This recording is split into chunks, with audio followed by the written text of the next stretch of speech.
S ನಮಸ್ತೆ ವೀಕ್ಷಕರೇ, ಶಬರಿಮಲೆ ಉದ್ವಿಗ್ನ ವಿಶೇಷ ಕಾರ್ಯಕ್ರಮಕ್ಕೆ ನಿಮಗೆಲ್ಲ ಸ್ವಾಗತ. ನಾನು ಆದಿತ್ಯ. ಎಸ್ ವೀಕ್ಷಕರೇ, ಈಗಾಗಲೇ ನಿಮಗೆಲ್ಲರಿಗೂ ಗೊತ್ತಿರುವಂಥದ್ದು ಶಬರಿಮಲೆಗೆ ಇಬ್ಬರು ಮಹಿಳೆಯರ ಪ್ರವೇಶ ಆಗಿರುವಂಥದ್ದು. ಸಹಸ್ರಾರು ಸಂಖ್ಯೆ ಭಕ್ತರ ಒಂದು ಭಾವನೆಗೆ ಇದು ಧಕ್ಕೆಯನ್ನು ಉಂಟು ಮಾಡಿರುವಂಥದ್ದು. 800 ವರ್ಷದ ಪದ್ಧತಿ ಕೇವಲ ಇನ್ನು ಇತಿಹಾಸನ, ಕೇವಲ ಪ್ರತಿಭಟನೆ ಮೂಲಕ ಮಾತ್ರ ಮಹಿಳೆಯರನ್ನು ತಡೆಯೋಕ್ಕೆ ಆಗುತ್ತಾ? ಇದೇ ಇವತ್ತಿನ ವಿಶೇಷ ಶಬರಿಮಲೆ ಉದ್ವಿಗ್ನ.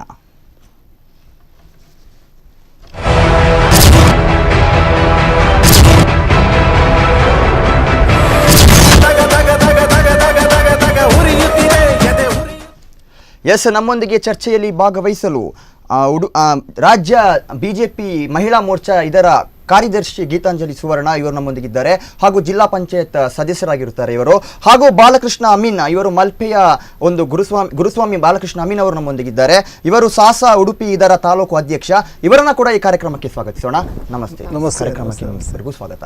ಎಸ್ ಗೀತಾಂಜಲಿ ಅವರೇ, ಈಗ ಸರ್ಕಾರ ಅನ್ನುವಂಥದ್ದು, ಅಲ್ಲಿನ ಸರ್ಕಾರ ಕಾನೂನು ಮತ್ತು ಸಂಪ್ರದಾಯ ಇದರ ಮಧ್ಯೆ ಸಿಕ್ಕಿಕೊಂಡಿರುವಂಥದ್ದು.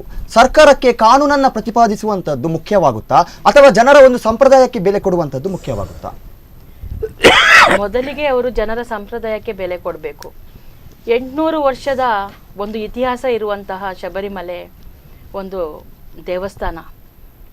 ನಾವು ಇಲ್ಲಿನೂ ಒಂದು ಯಾರಾದರೂ ಗುರುಸ್ವಾಮಿಗಳು ಅಯ್ಯಪ್ಪ ಮಾಲಾಧಾರಿಗಳನ್ನು ನೋಡಿದರೆ ಬಹಳ ಒಂದು ಪೂಜನೀಯವಾದ ಸ್ಥಾನ ಕೊಟ್ಟವರನ್ನು ನೋಡ್ತೇವೆ. ಇವಾಗ ಏನು ಅಲ್ಲಿ ಕಮ್ಯುನಿಸ್ಟ್ ಸರ್ಕಾರ ಇದೆಯೋ ಅವರು ಏನು ಮಾಡ್ತಾ ಇದ್ದಾರೆ ಅಂದರೆ ಜನರ ಮಧ್ಯೆ ಭಿನ್ನಾಭಿಪ್ರಾಯ ಹುಟ್ಟಿಸಿ ಒಂದು ತರಹದ ಒಂದು ಅಗತ್ಯವೇ ಇಲ್ಲ. ಈಗ ಓರ್ವ ಮಹಿಳೆ ಸಮಾನತೆಯನ್ನು ಕೇಳಬೇಕು, ಆದರೆ ಎಲ್ಲದರಲ್ಲೂ ಸಮಾನತೆಯನ್ನು ಸಿಗ್ತದೆ, ಒಪ್ತೇನೆ. ಆದರೆ ಒಂದು ಧಾರ್ಮಿಕ ವಿಚಾರದಲ್ಲಿ, ಒಂದು ಪದ್ಧತಿಯಲ್ಲಿ, ಒಂದು ಶ್ರದ್ಧಾ ಕೇಂದ್ರಕ್ಕೆ ಅನ್ಯಾಯ ಮಾಡುವುದರಲ್ಲಿ ಸಮಾನತೆಯನ್ನು ಕೇಳುವುದು ಎಷ್ಟು ಸರಿ ಅಂತ ನನಗೆ ಗೊತ್ತಿಲ್ಲ. ಇದಕ್ಕೆ ಸರ್ಕಾರ ಸಪೋರ್ಟ್ ಕೊಡುವುದು ಅಕ್ಷಮ್ಯ ಅಪರಾಧ ಅಂತ ನಾನು ಹೇಳ್ತೇನೆ. ಎಸ್, ಎಲ್ಲೋ ಒಂದು ಕಡೆ ಇವರು ಈಗ ಪ್ರವೇಶವನ್ನ ಮಾಡಿರುವಂಥದ್ದು, ಪ್ರವೇಶ ಮಾಡಿದರೆ ಏನಾಗುತ್ತೆ ಎಂಬ ಪ್ರಶ್ನೆ ಮಹಿಳೆಯರದ್ದು. ಎಲ್ಲೋ ಒಂದು ಕಡೆ ಉತ್ತರ ಭಾರತಕ್ಕೆ, ನಮ್ಮ ಈ ದಕ್ಷಿಣ ಭಾರತದ ಆಚಾರ ವಿಚಾರ ಸಂಪ್ರದಾಯ ಇದರ ಬಗ್ಗೆ ಹೆಚ್ಚಿನ ಮಾಹಿತಿ ಇಲ್ಲ. ಎಲ್ಲೋ ಒಂದು ಈ ಒಂದು ಸಮಸ್ಯೆಗೆ ಇದು ಕಾರಣವಾಯಿತಾ? ಹಾಗಾದ್ರೆ ಉತ್ತರ ಭಾರತದಲ್ಲಿ ನೀವು ನೋಡ್ಬೋದು, ದೇವಸ್ಥಾನದ ಒಳಗೆ ಹೋಗಿ ಶಿವಲಿಂಗವನ್ನು ಮುಟ್ಟಿನೂ ಪೂಜೆ ಮಾಡುವಂತಹ ಕ್ರಮ ಇದೆ. ಕೆಲವು ಕಡೆ ಎಲ್ಲ ಕಡೆ ನಡೀತದೆ. ಆದರೆ ಶಬರಿಮಲೆ ಅಯ್ಯಪ್ಪನ ಬಗ್ಗೆ ನಾವು ತಿಳ್ಕೊಳ್ಳೋದಾದ್ರೆ ಎಷ್ಟೋ ವರ್ಷದ ಇತಿಹಾಸ. ಮಹಿಳೆ 10 ವರ್ಷಕ್ಕಿಂತ ಕೆಳಗಿನ ಬಾಲಕಿ, ಹಾಗೆ 50 ವರ್ಷಕ್ಕಿಂತ ಮೇಲಿನ ಮಹಿಳೆ ಈ ಒಂದು ಜಾಗಕ್ಕೆ ಹೋಗ್ಬೋದು ಎನ್ನುವ ಪ್ರತೀತಿ ಇತ್ತು. ಯಾಕಂದ್ರೆ ಅದರ ಮಧ್ಯದಲ್ಲಿರುವಂತಹ ಒಂದು ಮಹಿಳೆಯರು ಶಬರಿಮಲೆ ಅಯ್ಯಪ್ಪನ ಪೂಜನೀಯ ಸ್ಥಳಕ್ಕೆ ಹೋಗ್ಬೇಕಾದ್ರೆ 48 ದಿನಗಳ ವ್ರತ, ಕಠಿಣ ವ್ರತವನ್ನು ಅವರು ಆಚರಿಸಬೇಕು. ತಾವು ನೋಡಿರಬಹುದು, ಯಾರು ಅಯ್ಯಪ್ಪ ಮಾಲಾಧಾರಿಗಳಿದ್ದಾರೆ ಅವರು ಮನೆಗಳಿಗೂ ಹೋಗೋದಿಲ್ಲ. ಮನೆಯ ಹೊರಗಿನಿಂದಲೇ ಏನಾದರೂ ಬೇಕಾದರೆ ಕೇಳಿ ತೆಗೆದುಕೊಂಡು ಹೋಗುವಂತಹ ಕೆಲಸವನ್ನು ಮಾಡ್ತಾರೆ. ಹೀಗಿರುವಾಗ ಯಾವುದೇ ಮಹಿಳೆ 10 ವರ್ಷದ ಮೇಲ್ಪಟ್ಟು 50 ವರ್ಷದ ಕೆಳಗಿನ ಯಾವುದೇ ಮಹಿಳೆಗೆ 40 ದಿನದ ವ್ರತ ಖಂಡಿತ ಮಾಡಲಿಕ್ಕೆ ಸಾಧ್ಯ ಇಲ್ಲ. ಆದ್ರಿಂದ ಇದು ಒಂದು ತಪ್ಪು ಅಂತ ಹೇಳ್ತೇನೆ ನಾನು. ಅಷ್ಟು ಕಠಿಣ ಪರಿಶ್ರಮದಿಂದ, ಅಷ್ಟು ಒಂದು ಅಯ್ಯಪ್ಪ ಅಂದರೆ ಅವನು ಕರೆದಾಗ ಬರುವಂತಹ ದೇವರು, ಅದು ಬ್ರಹ್ಮಚಾರಿ ದೇವರು. ಆ ದೇವರನ್ನು ನಾವು ಪೂಜಿಸುವಾಗ ಆ ದೇವರಿಗೂ ಆ ಬ್ರಹ್ಮಚಾರಿಯ ವ್ರತವನ್ನು ನಾವು ಹಾಳು ಮಾಡಬಾರ್ದು ಎನ್ನುವ ದೃಷ್ಟಿಯಿಂದ ಈ ಒಂದು ಕಟ್ಟುನಿಟ್ಟಿನ ಸಂಪ್ರದಾಯವನ್ನು ಹಿರಿಯರು ಮಾಡ್ಕೊಂಡು ಬಂದಿದ್ದಾರೆ. ಆ ಸಂಪ್ರದಾಯವನ್ನು ಉಳಿಸ್ಲಿಕ್ಕೋಸ್ಕರ ಇವತ್ತಿನವರೆಗೂ ನಾವು ಹಿಂದೂ ಭಕ್ತರು ಅದನ್ನು ಉಳಿಸ್ಕೊಂಡು ಬಂದಿದ್ದೇವೆ. ಯಾರ ಓರ್ವ ಮುಸ್ಲಿಂ ಮಹಿಳೆ ಕೋರ್ಟಿಗೆ ಹೋಗಿ ನನಗೆ ಸಮಾನತೆ ಬೇಕು ಅಂತ ಕೇಳುವುದು ದೊಡ್ಡ ಒಂದು ಅಪಹಾಸ್ಯ ಅಂತ ಹೇಳ್ತೇನೆ ನಾನು. ಅದರ ಜೊತೆಗೆ ಸುಪ್ರೀಂ ಕೋರ್ಟ್ ಇಂತಹ ಒಂದು ಕಾನೂನನ್ನು ತರುವುದು ಇದು ಅಹಂಕಾರದ ಪರಮಾವಧಿ ಅಂತ ನಾನು ಹೇಳ್ತೇನೆ. ಯಾಕಂದ್ರೆ ತುಳುನಾಡಿನಲ್ಲಿ ಪರಶುರಾಮ ಸೃಷ್ಟಿಯಲ್ಲಿ ನಾವು ನೋಡ್ತೇವೆ, ನಾವು ತುಂಬ ದೇವರು ದೈವ ಅಂದರೆ ತುಂಬ ಹೆದರ್ತೇವೆ. ಏನಾದರೂ ಹೆಚ್ಚು ಕಮ್ಮಿ ಆದರೆ ಏನಾದರೂ ಅನಾಹುತ ನಡೆಯಬಹುದು ಅಂತ ಹೇಳ್ತೇವೆ. ಆದರೆ ಇವತ್ತು ನಡೆಯುವಂತಹ ಕಲಿಯುಗದಲ್ಲಿ ಕೆಲವೆಲ್ಲ ಅನಾಚಾರಕ್ಕೆ ಇಂಥ ಎಲ್ಲ ಏನು ನಾವು ಹೇಳ್ತೇವೆ ಸಿದ್ಧಾಂತಗಳು, ಅಪನಂಬಿಕೆಗಳೇ ಕಾರಣ ಅಂತ ನಾನು ಹೇಳಲಿಕ್ಕೆ ಇಚ್ಛೆ ಪಡ್ತೇನೆ. ತಮಗೆ ಗೊತ್ತಿರಬಹುದು, ಸುಪ್ರೀಂ ಕೋರ್ಟ್ ಆರ್ಡರ್ ಕೊಟ್ಟಿದೆ ಯಾರೋ ಓರ್ವ ಮುಸ್ಲಿಂ ಮಹಿಳೆಗೆ. ನಾನು ಒಂದು ಕೇಳ್ತೇನೆ, ಆ ಮುಸ್ಲಿಂ ಮಹಿಳೆ ಅವಳಿಗೆ ಕೇಳ್ಬೋದಿತ್ತಲ್ವಾ, ನನಗೆ ಮಸೀದಿಗೆ ಹೋಗ್ಲಿಕ್ಕೆ ಒಂದು ಹಕ್ಕನ್ನು ಕೊಡಿ, ಅಲ್ಲಿ ಒಂದು ಸಮಾನತೆಯನ್ನು ಕೊಡಿ ಅಂತ ಅವಳು ಯಾಕೆ ಕೇಳಲಿಲ್ಲ? ನಾನು ಮಸೀದಿಯ ಒಳಗೆ ಹೋಗಿ ಅಲ್ಲನನ್ನು ಪೂಜೆ ಮಾಡ್ತೇನೆ ಅಂತ ಅವಳು ಯಾಕೆ ಕೇಳಲಿಲ್ಲ? ಅದು ಬಿಟ್ಟು ಅಯ್ಯಪ್ಪನಲ್ಲಿ ನಮಗೆ ಹೋಗ್ಲಿಕ್ಕೆ ಸಮಾನತೆ ಕೊಡಿ ಅಂತ ಕೇಳಲಿಕ್ಕೆ ಅವರು ಯಾರು? ಹಿಂದೂ ಸಂಪ್ರದಾಯದಲ್ಲಿ ತಮಗೆ ಗೊತ್ತಿರುವ ಹಾಗೆ ಈ ತುಳುನಾಡಿನ ಮಂಗಳೂರಾಗ್ಬೋದು, ಕರಾವಳಿಯ ಯಾವುದೇ ಪ್ರದೇಶದಲ್ಲಿ ದೈವಸ್ಥಾನಗಳಿಗೂ ಹೋಗ್ಲಿಕ್ಕೆ ಮಹಿಳೆಯರು ಹೆದರ್ತಾರೆ. ಹಿರಿಯರಿದ್ರೆ ದೈವಸ್ಥಾನದ ಒಳಗೆ ಹೋಗ್ಲಿಕ್ಕೂ ಇವಾಗ ಕೆಲವೆಲ್ಲ ಕಡೆ ಕಟ್ಟುಪಾಡು ಇದೆ. ನಮ್ಮ ದೈವಸ್ಥಾನದ ಒಳಗೆ ಹೋಗ್ಲಿಕ್ಕೆ ನಮ್ಗಿರುವುದಿಲ್ಲ, ಹೊರಗಿನಿಂದಲೇ ಪ್ರಸಾದ ತಗೊಳ್ಬೇಕು. ತುಳುನಾಡಿನ ಕೆಲವೆಲ್ಲ ಗರಡಿಗಳಲ್ಲಿ ಬ್ರಹ್ಮ ಬೈದರುಗಳು ಅಂದರೆ ಕೋಟಿ ಚೆನ್ನಯರು ಅವರು ಬ್ರಹ್ಮಚಾರಿಗಳು ಎನ್ನುವ ದೃಷ್ಟಿಯಿಂದ ಗರಡಿಯ ಒಳಗೆ ಹೋಗುವುದನ್ನು ಕೆಲವು ಕಡೆ ನಿಷೇಧ ಇದೆ. ಆದರೆ ಒಂದು ದಿನ, ಆ ಒಂದು ಗರಡಿಯ ನೇಮೋತ್ಸವದ ದಿನ ಎಲ್ಲರಿಗೆ ಹೋಗುವ ಒಂದು ಅವಕಾಶ ಇದೆ.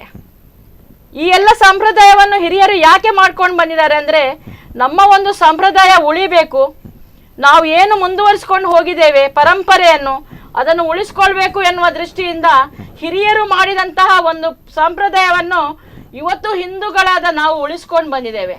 ಇದರಲ್ಲಿ ನಾವು ಸಮಾನತೆಯನ್ನು ಖಂಡಿತವಾಗಿಯೂ ಕೇಳಬಾರ್ದು. ನಾವು ಕೇಳ್ತೇವೆ, ಮಹಿಳೆಯರು ಕೇಳಬಹುದು ಸಮಾನತೆಯ ಹಕ್ಕು, ಸ್ವಾತಂತ್ರ್ಯದ ಹಕ್ಕು, ಶೋಷಣೆಯ ವಿರುದ್ಧ ಹೋರಾಡುವ ಹಕ್ಕು, ಧಾರ್ಮಿಕ ಸ್ವಾತಂತ್ರ್ಯದ ಹಕ್ಕು ಅಂತ ಕೇಳ್ತೇವೆ. ಎಲ್ಲದರಲ್ಲೂ ನಾವು ಸಮಾನತೆಯನ್ನು ಪಡ್ಕೊಳ್ಳುವ. ಆದ್ರೆ ಹಿರಿಯರು ಮಾಡಿದಂತಹ ಕೆಲವೆಲ್ಲ ಕಟ್ಟುಪಾಡುಗಳಲ್ಲಿ ಸಮಾನತೆಯ ಅಗತ್ಯ ಇಲ್ಲ ಅಂತ ನನಗೆ ಎಣಿಸ್ತೇನೆ. Yes, okay.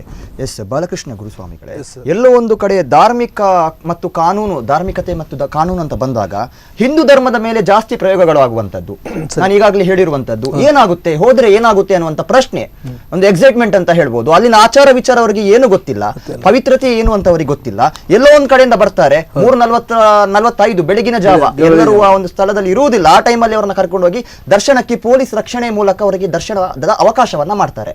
ಮುಂದಕ್ಕೂ ಕೂಡ ಇದನ್ನ ಮುಂದುವರಿಸಿಕೊಂಡು ಹೋಗ್ಬೋದಾ ಈ ಒಂದು ಸರ್ಕಾರಕ್ಕೆ? ಯಾಕಂತ ಹೇಳಿದ್ರೆ ಸುಪ್ರೀಂ ಕೋರ್ಟ್ ಅವ್ರ ಆರ್ಡ್ರನ್ನ ನಾವು ತಲೆ ತಗ್ಗಿಸ್ಲೇಬೇಕು. ಯಾರು ವಿರೋಧಿಸುವ ಹಾಗೆ ಹಕ್ಕು ನಮಗೆ ಯಾರಿಲ್ಲ ಭಾರತೀಯರಿಗೆ. ಯಾಕಂತ ಹೇಳಿದ್ರೆ ಅವ್ರು ಕೊಟ್ಟಂಥದ್ದು ಪುನಃ ಅದು ಪರಿಶೀಲನೆಗೆ ಜನವರಿ 22ಕ್ಕೆ ಪರಿಶೀಲನೆ ಕೊಟ್ಟಿದ್ದೆ. ಜನವರಿ 22ಕ್ಕೆ ಅದು ಮರು ಪರಿಶೀಲನೆ ಆಗಿ ಏನಾಗ್ತದೆ ಅಂತ ಹೇಳೋದು ಗೊತ್ತಿಲ್ಲ ನಮಗೆ. ಅದರ ಒಳಗೆ ಈ ಪಿಣರಾಯಿ ಸರ್ಕಾರ, ಕಮ್ಯುನಿಸ್ಟ್ ಸರ್ಕಾರದವರು ಈ ರೀತಿ ಮಾಡ್ತಾ ಇದ್ದಾರೆ ಅಂತ ಹೇಳಿದ್ರೆ, ಲಂಚವನ್ನ ಅದ ಹೆಣ್ಣು ಮಕ್ಕಳಿಗೆ ಅದು ಎರಡು ಏನೋ ಅವರ ವರ್ಕರ್ನವರು, ಅವರು ಕಾರ್ಯಕರ್ತರವರು, ಆ ಇಬ್ಬರು ಕೂಡ ಅವರು ನಿನ್ನೆ 3:15 ಹೋದವರು ಕಾರ್ಯಕರ್ತರವರು, ಕಮ್ಯುನಿಸ್ಟ್ ಕಾರ್ಯಕರ್ತರವರು, ಕಾರ್ಯಕರ್ತರಾಗಿ ಹೋಗಿ ಅವರಿಗೆ ಏನೋ ಒಂದು 5 ಲಕ್ಷ 10 ಲಕ್ಷವೇನು ಕೊಟ್ಟು ಹೋಗಿ ನೀವೊಮ್ಮೆ ಹೋಗ, ಯಾಕಂತೇಳಿ ಛಲ ಸಾಗಲಿಲ್ಲ ಇವರದ್ದು. ಇಷ್ಟು ತನಕ ನಾವೆಲ್ಲ ಹೋಗಿ ಸೆಕ್ಯೂರಿಟಿನಲ್ಲಿ ನಾವೇ ಭಕ್ತರೆಲ್ಲ ಹೋಗಿ ಸ್ವಾಮಿ ಕರೆದು ಅವರು ಯಾರನ್ನೂ ಒಳಗೆ ಹೋಗಲಿಕ್ಕೆ ಬೇಡದೆ, ಅದು ಏನೋ ಒಂದು ಕುತಂತ್ರದಿಂದ ಅವರು ಈ 2 ಹೆಣ್ಣು ಮಕ್ಕಳನ್ನು ಪೊಲೀಸ್ ಸೆಕ್ಯೂರಿಟಿಯ ಮೂಲಕವಾಗಿ ಅಲ್ಲಿ ಕಳಿಸಿಕೊಟ್ಟಿದ್ದಾರೆ. ಲಂಚವನ್ನು ಕೊಟ್ಟು ಅಪವಿತ್ರ ಮಾಡಿದ್ದಾರೆ. ಅದು ಎಷ್ಟು 800 ವರ್ಷಗಳ ಹಿಂದಿನ ಇತಿಹಾಸವುಳ್ಳಂಥ ಶಬರಿಮಲೆ, ಅದನ್ನು ಅಪವಿತ್ರಗೊಳಿಸಬೇಕು ಅಂತ ಪಿಣರಾಯಿ ಸರ್ಕಾರ ಪಣ ತೊಟ್ಟಿದೆ. ಆದರೂ ನಿನ್ನೆ ಇದರಲ್ಲಿ ಪಣ ತೊಟ್ಟು ಯಶಸ್ವಿ ಆಯಿತು. ಯಾಕೆ ಅಂತ ಹೇಳಿದ್ರೆ ಲಂಚದಿಂದ ಅವರು ಡೈರೆಕ್ಟಾಗಿ ಹೋಗ್ಲಿಕ್ಕೆ ಆಗುವುದಿಲ್ಲ. ಈ ಪೊಲೀಸ್ ಅವರು ಏನು ಮಾಡ್ಲಿಕ್ಕೆ ಆಗುವುದಿಲ್ಲ. ಯಾಕಂತ ಹೇಳಿದ್ರೆ ಪಿಣರಾಯಿ ಸರ್ಕಾರದ ಕೆಳಗಿರುವವರು ಅವರು ತಡಿಬಹುದು. ಯಾಕಂದ್ರೆ ಅವರಿಗೂ ಕೂಡ ದೈವನಿಷ್ಠೆ ಭಕ್ತಿನಿಷ್ಠೆ ಅದು ಇದೆ. ಯಾವ ಗೌರ್ಮೆಂಟ್ನವ್ರ ಅಂಡರ್ ಕೆಳಗೆ ಅವ್ರು ಕೆಲಸ ಮಾಡಲೇಬೇಕು, ಇಲ್ಲದ್ರೆ ಮನೆಗೆ ಹೋಗಿ ಊಟ ಮಾಡಬೇಕು ಹೋಗಂತ ಹೇಳ್ತಾರೆ. ಆ ರೀತಿಯಾಗಿ ಪೊಲೀಸ್ನವರು ಸೆಕ್ಯೂರಿಟಿ ಮೂಲಕ ಅವರನ್ನು ಯಾರೂ ಹೋಗೋದೇ ಟೈಮಿನಲ್ಲಿ ಅವರನ್ನು ಕರ್ಕೊಂಡೋಗಿ ಅಲ್ಲಿ ಬಿಟ್ಟಿದ್ದಾರೆ. ಆ ಧರ್ಮವನ್ನು ಅಪವಿತ್ರಗೊಳಿಸಬೇಕಂತೇಳಿಯೇ ಅವರು ಆ ರೀತಿ ಮಾಡಿದ್ದವರು. ಯಾಕೆ ಮಾಡಬೇಕು ಅವರು ಆ ರೀತಿ ಅಲ್ಲ, ಹೋರಾಡಬೇಕು. ಹೇಗೆ ಡೈರೆಕ್ಟಾಗಿ ಹಿಂದೂಗಳ ಹತ್ರ ಹೋರಾಡಬೇಕು. ಅವರು ನಾವಿದ್ದೇವೆ ನೋಡುವ ಹೇಗೆ ಆಗ್ತದೆ ಅಂತೇಳಿ. ನಮ್ಮ ಹಿಂದೂಗಳ ಹತ್ರ ಸಾಗ್ಲಿಕ್ಕೆ ಆಗೋದಿಲ್ಲ. 120 ಕೋಟಿ ಜನ, 100 ಕೋಟಿ ಜನ ನಮ್ದಿದ್ದೇವೆ ಹಿಂದೂಗಳು ಈ ದೇಶದಲ್ಲಿ ಇದ್ದಾರೆ. 105 110 ಹಿಡೀರಿ, ಉಳಿದದೆಲ್ಲ ಬೇರೆ ಪಂಥಿಯವರು. ಯಾಕಾಗುವುದಿಲ್ಲ? ಆಗ್ತದೆ. ಆದರೂ ಕೂಡ ಇವರು ಈ ರೀತಿ ಮೋಸದಿಂದ ಇವರನ್ನು ಕಳಿಸಿ ದೇವರನ್ನು ಅಪವಿತ್ರ ಮಾಡಿದ್ದಾರೆ ಅಂತ ಹೇಳಿದ್ರೆ ಇಡೀ ರಾಷ್ಟ್ರವೇ ನಂಬಲಿಕ್ಕಾಗದಂಥ ಒಂದು ಪರಿಸ್ಥಿತಿ. ಇಡೀ ನಮ್ಮ ಹಿಂದೂಗಳಿಗೆ ಅದು ಒಂದು ಕೆಟ್ಟ ಹೆಸರು ಮಾಡಿ ಹಾಕಿದ್ದಾರೆ ಇವರು. ಅದನ್ನು ನಾವು ತಡಿಬೇಕು. ಈಗ ಯಾವ ರೀತಿ ತಡೆಯುವುದು ಎಂಬುದನ್ನು ನಾವು ಆಲೋಚನೆ ಮಾಡಿ ತಡಿಬೇಕು. ಎಲ್ಲೋ ಒಂದ್ ಕಡೆ ಈಗ ಒಂದು ಮಾಲೆ ಧರಿಸಿದಂತಹ ಒಂದು ಸಂದರ್ಭದಲ್ಲಿ ನಿಮಗೂ ಕೂಡ ಬಹಳಷ್ಟು ಅನುಭವವಿರುವಂಥದ್ದು. ಹಲವಾರು ನಿಯಮಗಳಿವೆ, ಮಹಿಳೆಯರ ವಿಷಯದಲ್ಲೂ ಹಲವಾರು ನಿಯಮಗಳು ಇರುವಂತದ್ದು, ಹೆತ್ತ ತಾಯಿಗೂ ಕೂಡ ಇದು ಅನ್ವಯಿಸುವಂತದ್ದು. ಅಷ್ಟು ಕಟ್ಟುಪಾಡಿನಿಂದ ಆಚರಿಸಿಕೊಂಡು ಬರುವಂತಹ ಒಂದು ವ್ರತ ನಿನ್ನೆ ಮೊನ್ನೆದಲ್ಲ, ಹಲವಾರು ವರ್ಷಗಳ ಒಂದು ಇತಿಹಾಸ. ನಿನ್ನೆಗೆ ಇದು ಕಳಂಕ ಬಂದಿರುವಂತದ್ದು ಇದಕ್ಕೆ. ಸೊ ಇಷ್ಟು ವರ್ಷದಿಂದ ಆಚರಿಸಿಕೊಂಡ ಬಂದಂತ ಬಹಳಷ್ಟು ಭಕ್ತರಿದ್ದಾರೆ. ಸೊ ಅವರ ಮನಸ್ಸಿಗೆ ಇದು ನೋವನ್ನ ಉಂಟು ಮಾಡಿರುವಂತದ್ದು, ತುಂಬಾ ನೋವು ಉಂಟು ಮಾಡಿದೆ. ಭಕ್ತರನ್ನು ಆಚರಿಸ್ಕೊಂಡು ನಾನು ಇಷ್ಟ ತನಕ ನಾನು ಇಲ್ಲಿಂದ 39 ವರ್ಷ ನಾನು ದೇವರದಿಂದ ಅಲ್ಲಿ ಹೋಗ್ತಾ ಇದ್ದೇನೆ, ಕಂಟಿನ್ಯೂ ವರ್ಷಕ್ಕೊಂದು 5 ಸಲ ಹೋಗ್ತಾ ಇರ್ತೇನೆ. ನನಗಿಂತ ಜಾಸ್ತಿ ಹೋದವರಿದ್ದಾರೆ. ಅವರಿಗೂ ತುಂಬಾ ನೋವಾಗಿದೆ ಅಲ್ಲಿ ಜನರಿಗಳಿಗೆಲ್ಲ. ಯಾಕೆ ಇಂಥ 2 ಹೆಣ್ಣು ಮಕ್ಕಳು ಇದರಿಂದ ನಮ್ಮ ಮಾನ ಮರ್ಯಾದೆ ಹೋಯ್ತಲ್ವಾ, ದೇವರದ್ದು ಪವಿತ್ರವಾಯ್ತಲ್ವಾ ಅಂತ ಹೇಳುದು ಎಲ್ಲರಿಗೂ ಬೇಸರದೇ ಸಂಗತಿ ಅದು. ಅವರಿಗಂದ್ರೆ ಇಡೀ ಭಕ್ತ ಕುಟುಂಬಕ್ಕೆ, ಭಕ್ತ ಸಮೂಹಕ್ಕೆ, ಅಯ್ಯಪ್ಪನ ಭಕ್ತ ವ್ರತಧಾರಿಗಳು ಯಾರೆಲ್ಲ ಎಲ್ಲರೂ. ಅದಕ್ಕಿಂತ ಕೂಡ ಅದರಲ್ಲಿ ನಮ್ಮ ದಕ್ಷಿಣ ಕನ್ನಡ ಉಡುಪಿ ಜಿಲ್ಲೆಗೂ ಕೂಡ, ಯಾಕಂತ ಹೇಳಿದ್ರೆ ಮಹಿಳೆಯರು ಹೆಚ್ಚು ಆರಾಧಿಸ್ಕೊಂಡು ಬರ್ತಾರೆ ಕರ್ನಾಟಕದಲ್ಲಿ ದೇವರು ಅಯ್ಯಪ್ಪ ಅಂತ ಹೇಳಿ. ಅವರಿಗೆಲ್ಲರಿಗೂ ಗೊತ್ತುಂಟು ಅಯ್ಯಪ್ಪ ಏನು ಯಾವ ರೀತಿ ಇದ್ದಾರೆ ಅಂದರೆ. ಅವರಿಗೂ ಕೂಡ ಅವಮಾನ ಆಗಿದೆ. ಈಗ ಹೆಚ್ಚಿನವರು ಹೋರಾಟದಲ್ಲಿ ಮುಂದುವರೆದಿದ್ದಾರೆ ಮಹಿಳೆಯರು. ಹಾಗೆ ಮಾಡಬಾರ್ದು, ಈಗ ಮಾಡೋದು. ನಾನು ಎಷ್ಟಾದರೂ ಇದ್ರೂ ಕೂಡ 50ರ ಮೇಲೆ ಶಬರಿಮಲೆಗೆ ಹೋಗ್ತೇನೆ ಅಂದರೆ ಮಹಿಳೆಯರಿಗೂ ಕೂಡ ಹೇಳ್ತಾ ಇದ್ದಾರೆ. ಹಾಗಾದರೆ ಮಹಿಳೆಯರಿಗೆ ನೋವಾದರೆ ಅದರಲ್ಲಿ ನಮ್ಮಿಂದುವಂತಹ ಮಾಲಾಧಾರಿ ಅಯ್ಯಪ್ಪ ಭಕ್ತಾದಿಗಳಿಗೆ ಎಷ್ಟು ನೋವಾಗಿರ್ಬೋದು. ನಾವಿಷ್ಟು ಕಷ್ಟಪಟ್ಟು 48 ದಿವಸ ವ್ರತ ಮಾಡಿ ಆ ಚಳಿಯ ನೀರಿನಲ್ಲಿ ಮಿಂದು ದೇವರನ್ನು ಶ್ರುತಿಸಿ ಯಾವರು ಮಾಡದಿದ್ದದ್ದು ಕೆಲಸಗಳು ನಮ್ಮ ಕೈಯಲ್ಲಿಯೇ ಮಾಡಿ ತಿಂದು ನಮಗೆ ಇಷ್ಟು ವ್ರತ ನಿಯಮವನ್ನು ಪಾಲಿಸಿದ್ದಕ್ಕೆ ಇಂಥದ್ದೆಲ್ಲ ಕಷ್ಟವನ್ನು ಕೊಟ್ಟಂತಹ ಪಿಣರಾಯಿ ಸರ್ಕಾರವನ್ನು ಆ ದೇವರೇ ನೋಡ್ಬೇಕು ವಿನ ಏನಿಲ್ಲ. ಮುಂಚೆ ಆಗಿದೆ ಅವರಿಗೆ, ಅರ್ಧಾಂಶ ಹೋಗಿದೆ, ಇನ್ನು ಮುಕ್ಕಾಲಂಶ, ಇನ್ನು ಅರ್ಧಾಂಶ ಹೋಗ್ಲಿಕ್ಕೆ ಹೆಚ್ಚು ದಿವಸ ಎಲ್ಲ ಕಾಯ್ತಾನೆ. ಯಾವುದಕ್ಕೂ ಕಾಯುವುದು, ದೇವರು ಕಾಯುವುದು. ನೋಡಿ ಇವನದು ಎಷ್ಟೋ ಆಗ್ತದೆ, ಆಗುವ ತನಕ ಹಿಡಿತೇನೆ, ನಂತರ ಮುಗಿದ ದಾರವನ್ನು ಹಿಡಿದು ಬಿಡ್ತಾರೆ. ಆಯ್ತು ಅವರದ್ದು ಮತ್ತೆ ಏನಿಲ್ಲ, ಮತ್ತೆ ಬರ್ಲಿಕ್ಕಿಲ್ಲ ಅವರು. ಅದೇ ನಂದು ಅನಿಸಿಕೆ. ಅವರನ್ನು ಆಗ್ಲೇಬೇಕು, ದೇವರು ಪನಿಷ್ಮೆಂಟ್ ಕೊಡ್ಲೇಬೇಕು ಅವರಿಗೆ. ನಮ್ಮ ಭಕ್ತರಿಗೆ ಇಷ್ಟೆಲ್ಲ ಮಾಡಿದ್ದಾರೆ, ವ್ರತಧಾರಿಗಳಿಗೆ ಕಷ್ಟವನ್ನು ಕೊಡ್ತಾ ಇದ್ದಾರೆ. ನಮ್ಗೆ ಈ ಬರೀ ಮುಖ ನೋಡ್ಲಿಕ್ಕೆ ಆಗುದಿಲ್ಲ ನಮ್ಗೆ ಎಲ್ಲ. ಕೆಲವರು ಹೇಳ್ತಾರೆ ಮರೆ ನಿಗಲ ಶಬರಿಮಲೆಗೆ ಪೂರ್ಣ ಅರ್ಜಾನ ಪೂರ ಪೋತೇರ್ ಪುಣಿಜೋಕು ನಿಗಲೆಂಜಿನ ಮಾರೆ ಅಂತೇಳಿ ಕೇಳುವಾಗ ನಮಗೆ ಎಂತ ಆನ್ಸರ್ ಕೊಡ್ಲಿಕ್ಕಾಗ್ತದೆ ಅವರಿಗೆ. ಹೌದು ಹೌದು, ನಮ್ಮ ಮುಖಕ್ಕೆ ಮಸಿ ಬೆಳೆದಾಗಾಯ್ತು. ಆದರೂ ದೇವರು ಸುಮ್ಮನೆ ಕೂತ್ಕೊಳ್ಳೋದಿಲ್ಲ. ಇದು ಖಂಡಿತವಾಗಿ ಹೇಳ್ತಾ ಇದ್ದೇನೆ. ನಾವು ಉಡುಪಿ ಕೃಷ್ಣನ ಇದರಲ್ಲಿ ಹೇಳ್ತಾ ಇದ್ದೇನೆ. ಯಾಕಂತ ಹೇಳಿದ್ರೆ ನಮ್ಮ ಕೃಷ್ಣ ಕೂಡ ಹಾಗೆ ತಾಳಿದವನಿಗೆ ಬಾಳಿ ಅನ್ನೋದು. ಅವ್ರಿಗೆ ಒಂದಲ್ಲ ಒಂದು ಚಕ್ರವನ್ನು ಬಿಟ್ಟೇ ಬಿಡ್ತಾನೆ ಅವ. ಪಿಣರಾಯಿ ಸರ್ಕಾರ ಅವನದೇ ಕಾರಣ ಆಗ್ತಾರೆ, ಪತನವೇ ಅದು. S, okay. ಗೀತಾಂಜಲಿ ಮೇಡಮ್ ಅವರೇ, ಈಗ ಎಲ್ಲೋ ಒಂದು ಕಡೆ ಸುಪ್ರೀಂ ಕೋರ್ಟ್ನಿಂದ ಈ ಒಂದು ಆದೇಶ ಬಂದಿರುವಂಥದ್ದು. ಸರ್ಕಾರ ಅಂತ ಬಂದಾಗ ಅವರಿಗೆ ತಕ್ಕನಾಗಿ ಹೇಳುವುದಾದರೆ ಕಾನೂನಿಗೆ ಗೌರವವನ್ನು ಕೊಡುವಂಥದ್ದು ಸರ್ಕಾರದ ಒಂದು ಕರ್ತವ್ಯ. ಸೊ ಇಂಥ ಒಂದು ಸಂದರ್ಭದಲ್ಲಿ ಈ ಒಂದು ಸರ್ಕಾರ ಯಾವ ರೀತಿಯ ಒಂದು ನಿಲುವನ್ನು ಹೊಂದಬೇಕಿತ್ತು? ಹಾಗಾದ್ರೆ ಕಾನೂನಿಗೆ ಗೌರವವನ್ನು ಕೊಡಬೇಕು. ಆದರೆ ತಾವು ನೋಡಿರ್ಬೋದು, ಕೇರಳದಲ್ಲಿ ನಡೆಯುವಂತಹ ಅಧರ್ಮ, ಅನಾಚಾರ ಅಂತ ನಾನು ಹೇಳ್ತೇನೆ. ನೀವು ದಿನ ಈಗ ನಾವು ನೋಡ್ತಾ ಇದ್ದೇವೆ, ಅಲ್ಲಿ ಅಯ್ಯಪ್ಪ ದಾರಿಗಳನ್ನು, ಅಯ್ಯಪ್ಪ ಭಕ್ತರಂತ ಹೇಳಿದ್ರೆ ಅಯ್ಯಪ್ಪರೇ, ಹೌದು, ಸ್ವತಃ ಅಯ್ಯಪ್ಪ ಬಂದ ಹಾಗೆ ಅವರಿಗೆ ಕೊಡುವಂತಹ ಕಿರುಕುಳವನ್ನು ನೀವು ನೋಡಿದ್ದೀರಿ. ನಿನ್ನೆ ನಡೆದಂತಹ ಉಗ್ರ ಪ್ರತಿಭಟನೆಯಲ್ಲಿ ಅನೇಕರನ್ನು ಎಳ್ಕೊಂಡು ಹೋಗುವುದನ್ನು ನೋಡಿದ್ದೀರಿ. ಒಂದು 10-15 ದಿನಕ್ಕೆ ಮುಂಚೆ ಕೆಲವರನ್ನೆಲ್ಲ, ನಿಮಗೆ ಗೊತ್ತಿರ್ಬೋದು, ಬಿಜೆಪಿಯ ಒಂದು ಮುಖಂಡರಾದ ಸುರೇಂದ್ರನ್ ರವರನ್ನು 10-15 ದಿನಗಳ ಕಾಲ ಜೈಲುವಾಸ ಅನುಭವಿಸುವಂತೆ ಮಾಡಿದ್ರು. ಇದೆಲ್ಲ ಸರ್ಕಾರಕ್ಕೆ ಅಗತ್ಯ ಇದೆಯಾ? ಇವರು ಕಾನೂನನ್ನು ಪರಿಪಾಲನೆ ಮಾಡಲಿ, ಆದರೆ ಸಪೋರ್ಟ್ ಕೊಡೋದು ಯಾಕೆ? ಮಹಿಳೆ ಹೋಗ್ಬಾರ್ದು ಅಂತ ಹೇಳಿದ್ಮೇಲೆ ಮಹಿಳೆಗೆ ಸಪೋರ್ಟ್ ಯಾಕೆ ಕೊಡೋದು? ಕಾನೂನು ಓಕೆ, ಯಾವ ಮಹಿಳೆಯೂ ತನ್ನ ಸ್ವ ಇಚ್ಛೆಯಿಂದ ಹೋಗ್ಲಿಕ್ಕೆ ತಯಾರಿಲ್ಲ. ಯಾಕಂದ್ರೆ ಅಯ್ಯಪ್ಪನ ಮೇಲೆ ಅಷ್ಟೇ ಅವಳಿಗೆ ಹೆದರಿಕೆ ಇದೆ, ನಿಷ್ಠೆ ಇದೆ. ಈಗ ತಾನೇ ಗುರುಸ್ವಾಮಿ ಹೇಳಿದ ಹಾಗೆ ಈ ಇರುವರು ಮಹಿಳೆಯರು ಏನು ಇವರನ್ನು ಗುಪ್ತವಾಗಿ ಅವರು ಒಳಗೆ ಕಳಿಸಿದ್ದಾರೆ. ಏನಾದ್ರೂ ಮಾಡಿ ಆ ಒಂದು ಪವಿತ್ರತೆಯನ್ನು ಹಾಳು ಮಾಡಬೇಕು ಎನ್ನುವ ದೃಷ್ಟಿಯಿಂದ. ಇದರ ಅಗತ್ಯ ಸರ್ಕಾರಕ್ಕೆ ಇದೆಯಾ? ಪಿಣರಾಯಿ ವಿಜಯನ್ ರವರ ಒಂದು ಕಟುವಾದ ಧೋರಣೆ ಅಂತ ನಾನು ಹೇಳ್ತೇನೆ. ಇದು ಒಳ್ಳೆದಕ್ಕೆ ಮಾತ್ರ ಅಲ್ಲ, ಖಂಡಿತವಾಗಿಯೂ ಈ ಸರ್ಕಾರ ಈ ಸಲವೇ ಅಧೋಗತಿಗೆ ಬರ್ತದೆ. ಯಾಕಂದ್ರೆ ಇಷ್ಟು ಕೋಟಿ ಜನ ಅಯ್ಯಪ್ಪನ ಭಕ್ತರು, ಅಯ್ಯಪ್ಪ ಮಾಲಾಧಾರಿಗಳು ಶಬರಿಮಲೆಗೆ ಹೋಗ್ತಾರೆ. 14ನೇ ತಾರೀಕಿಗೆ ಅಲ್ಲಿ ಸಿಗುವಂತಹ ಮಕರ ಜ್ಯೋತಿಯನ್ನು ನಾವು ನೋಡಬೇಕು ಅಂತ. ಆದ್ರೆ ಆ ಅಷ್ಟು ಭಕ್ತರ ಕಣ್ಣನೀರಿಗೆ ಈ ಸರ್ಕಾರ ಬಲಿಯಾಗಿದೆ ಅಂತ ನಾನು ಹೇಳ್ತೇನೆ. ಅದರ ಜೊತೆ ತಮಗೆ ಒಂದು ಗೊತ್ತಿರಬಹುದು, ಮುಂಚಿನ ಕಾಲದಲ್ಲಿ ನನ್ನ ಅಜ್ಜಿ ಶಬರಿಮಲೆ ಕತೆ ಹೇಳುವಾಗ, ಅಯ್ಯಪ್ಪನ ಕತೆ ಹೇಳುವಾಗ ಹೇಳ್ತಿದ್ರು, ನಾವು ಶಬರಿಮಲೆ ಅಯ್ಯಪ್ಪನವರು ಮನೆ ಹತ್ರ ಬರುವಾಗ ಕಾಲಿ ಹಿಡಿದು ನಮಸ್ಕಾರ ಮಾಡ್ತೇವೆ. ಯಾಕಂತ ಹೇಳಿದ್ರೆ ಅಯ್ಯಪ್ಪ ಭಕ್ತರು ದಿನದಿಂದ ದಿನಕ್ಕೆ ಹೆಚ್ಚಾಗ್ತಾ ಇದ್ದಾರೆ. ಆ ದಿನ ಮಹಿಷಿ ಹತ್ರ ಒಂದು ಮಾತು ಅಯ್ಯಪ್ಪ ಹೇಳಿದ್ರಂತೆ, ಯಾವಾಗ ನನ್ನ ಸ್ಥಳಕ್ಕೆ ನನ್ನ ಭಕ್ತರು ಕಮ್ಮಿ ಆಗ್ತಾರಾ ಆ ದಿನ ನಿನ್ನನ್ನು ಮದುವೆ ಆಗ್ತೇನೆ ಅಂತ. ಮಹಿಷಿದ್ದು ಏನಾದ್ರೂ ಕುತಂತ್ರ ಇರ್ಬಹುದು, ಯಾಕಂದ್ರೆ ದೇವ್ರ ಅಂತ ಹೇಳಿದ ಮೇಲೆ ಎಲ್ಲರನ್ನು ನಾವು ನಂಬೋದು. ಆ ಕುತಂತ್ರದಲ್ಲೇ ಇದೆಲ್ಲ ನಡೆಯಬಹುತ್ತದೆ ಅಂತ ಸಹ ಹೇಳ್ಬಹುದು. ಆದ್ರೆ ಖಂಡಿತವಾಗಿಯೂ ಸಾಧ್ಯ ಇಲ್ಲ. ಅಯ್ಯಪ್ಪನ ಭಕ್ತರು ಖಂಡಿತ ಕಮ್ಮಿ ಆಗ್ಲಿಕ್ಕೆ ಸಾಧ್ಯ ಇಲ್ಲ. ಏನು ಅಯ್ಯಪ್ಪ ಒಂದು ಇದ್ದಾರ, ಈಗ ನಾವು ಏನಾದ್ರೂ ಆಗುವಾಗ ನನ್ಗಂತೂ ಭಾರಿ ನಾನು ಅಂತೂ ಅಯ್ಯಪ್ಪನನ್ನು ಬಹಳ ಬಹಳ ನಾನು ಪೂಜಿಸುವವಳು. ನಾನು ಯಾರೇ ಅಯ್ಯಪ್ಪನ ಒಂದು ವ್ರತಧಾರಿಗಳು ಬಂದ್ರೂ ಅವರಿಗೆ ಅಷ್ಟು ನನ್ನ ಒಂದು ಮರ್ಯಾದೆಯನ್ನು ನಾನು ಕೊಡ್ತೇನೆ, ಅಷ್ಟು ನಾನೊಂದು ಪೂಜನೀಯವಾಗಿ ನೋಡ್ತೇನೆ. ನಾವು ಯಾಕೆ ಮಾಡ್ಬೇಕಂದ್ರೆ ಅವರ 48 ದಿನಗಳ ಕಠಿಣವಾದ ವ್ರತ, ಆ ವ್ರತದಲ್ಲಿ ಆದರೆ ಈಗ ಕೆಲವೆಲ್ಲ ವ್ರತಗಳು ಕಮ್ಮಿ ಆಗ್ತಾ ಇದೆ, ಅದು ಅಯ್ಯಪ್ಪನಿಗೆ ನೋವಾಗಿರ್ಬೋದು. ಆದರೆ ಮುಂಚಿನಿಂದ ಈಗ 39 ವರ್ಷದಿಂದ ಗುರುಸ್ವಾಮಿ ಅವರು ವ್ರತ ಮಾಡ್ತೇನೆ ಅಂತ ಹೇಳುವಾಗ ಈ ಒಂದು ಚಳಿಗಾಲದಲ್ಲಿ ಬೆಳಿಗ್ಗೆ ಮುಂಜಾನೆ ಎದ್ದು ಸ್ನಾನ ಮಾಡಿ ಶರಣು ಕರೆದು ಅದರ ನಂತರ ಊಟ ತಿಂಡಿಯಲ್ಲಿ ಅಷ್ಟೇ ಕಠಿಣವಾದ ಧೋರಣೆ. ರಾತ್ರಿ ಸ್ವಲ್ಪ ತಡ ಆದರೆ ನಂತರ ಊಟ ಇಲ್ಲ, ಬೆಳಿಗ್ಗೆನೆ ಸ್ನಾನ ಮಾಡಿ ತಿನ್ನಬೇಕು. ಇದೆಲ್ಲ ಕ್ರಮ ನೋಡುವಾಗ ಅಯ್ಯಪ್ಪ ಭಕ್ತಧಾರಿಗಳಲ್ಲಿ ಏನೋ ಒಂದು ಶಕ್ತಿ ಇದೆ ಅಂತ ನಾನು ಹೇಳ್ತೇನೆ. ಇವತ್ತು ನಾನು ಮಹಿಳೆ, ಎಲ್ಲದರಲ್ಲಿ ನನಗೆ ಸಮಾನತೆ ಅಂತ ಹೇಳಿದರೆ ಆಗೋದಿಲ್ಲ. ಯಾರು ಹಿರಿಯರು ಮಾಡ್ಕೊಂಡು ಬಂದಿದ್ದಾರೆ, ನನ್ನ ಧರ್ಮವನ್ನು ನಾನು ರಕ್ಷಿಸಬೇಕು, ಧರ್ಮ ರಕ್ಷಿತ ಅಂತ ಒಂದು ನಾವು ಮಾತು ಹೇಳ್ತೇವೆ. ಆ ಧರ್ಮವನ್ನು ಉಳಿಸ್ಲಿಕ್ಕೋಸ್ಕರ ಅಲ್ಲಿಂದ ಬಂದಂತಹ ಒಂದು ಸಂಪ್ರದಾಯವನ್ನು ಇವತ್ತು ಯಾರೋ 1-2 ಮಹಿಳೆಯರು ಹಾಳು ಮಾಡ್ತಾರೆ ಅಂದರೆ ಖಂಡಿತವಾಗಿಯೂ ಅವರು ಅಯ್ಯಪ್ಪನ ಒಂದು ಶಾಪಕ್ಕೆ ಬಲಿಯಾಗ್ತಾರೆ ಅಂತ ನಾನು ಹೇಳ್ತೇನೆ.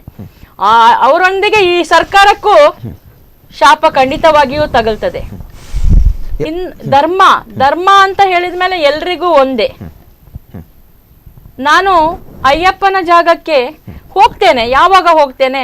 ದೇವರು ನನ್ನನ್ನು ಖಂಡಿತವಾಗಿಯೂ ಬದುಕಿಸಿ ಉಳಿಸಿದ್ರೆ 50 ವರ್ಷದ ನಂತರ ನಾನು ಅಯ್ಯಪ್ಪನನ್ನು ಖಂಡಿತವಾಗಿಯೂ ನೋಡ್ತೇನೆ, ಅಯ್ಯಪ್ಪ ನನ್ನನ್ನು ಖಂಡಿತವಾಗಿ ಅಲ್ಲಿ ಕರೆಸ್ಕೊಳ್ತೇನೆ ಎನ್ನುವಂತಹ ಒಂದು ಒಳ್ಳೆಯ ಮನಸ್ಸು ನಮ್ಮ ಹತ್ರ ಇರಬೇಕು.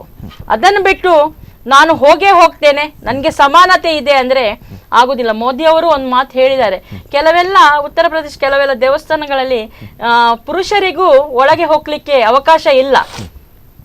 ಇಷ್ಟು ಪುರುಷ ಪ್ರಧಾನವಾದ ಸಮಾಜದಲ್ಲೂ ಕೆಲವೆಲ್ಲ ದೇವಿಯ ದೇವಸ್ಥಾನಗಳಿಗೆ ಒಳಗೆ ಹೋಗ್ಲಿಕ್ಕಿಲ್ಲ. ಆದ್ರೆ ಅದಕ್ಕೂ ಅವರು ಹಕ್ಕನ್ನು ಕೇಳ್ತಾರ? ಇಲ್ಲ. ಅವರು ಅದನ್ನು ಉಳಿಸ್ಕೊಂಡು ಬಂದಿದ್ದಾರೆ. ಧರ್ಮ ಉಳಿಸ್ಬೇಕಾದ್ರೆ ಇದನ್ನೆಲ್ಲ ನಾವು ಉಳಿಸ್ಬೇಕು. ಏನು ಸಂಪ್ರದಾಯ ಇದೆ ಅದನ್ನೆಲ್ಲ ನಾವು ಉಳಿಸ್ಬೇಕು. ಏನು ಸಂಸ್ಕೃತಿ, ನಮ್ಮ ಸಂಸ್ಕೃತಿಯನ್ನು ಉಳಿಸ್ಬೇಕಾದ್ರೆ ಕೆಲವೆಲ್ಲ ಕಟ್ಟುಪಾಡುಗಳನ್ನು ನಾವು ಆಚರಣೆ ಮಾಡಲೇಬೇಕಾಗ್ತದೆ. ಕಾರ್ಯಕ್ರಮವನ್ನು ಮುಂದುವರಿಸೋಣ. ವೀಕ್ಷಕರೇ, ಶಬರಿಮಲೆ ಉದ್ವಿಗ್ನ ವಿಶೇಷ ಕಾರ್ಯಕ್ರಮ ಮುಂದುವರಿಯುತ್ತೆ ಒಂದು ಪುಟ್ಟ ವಿರಾಮದ ಬಳಿಕ.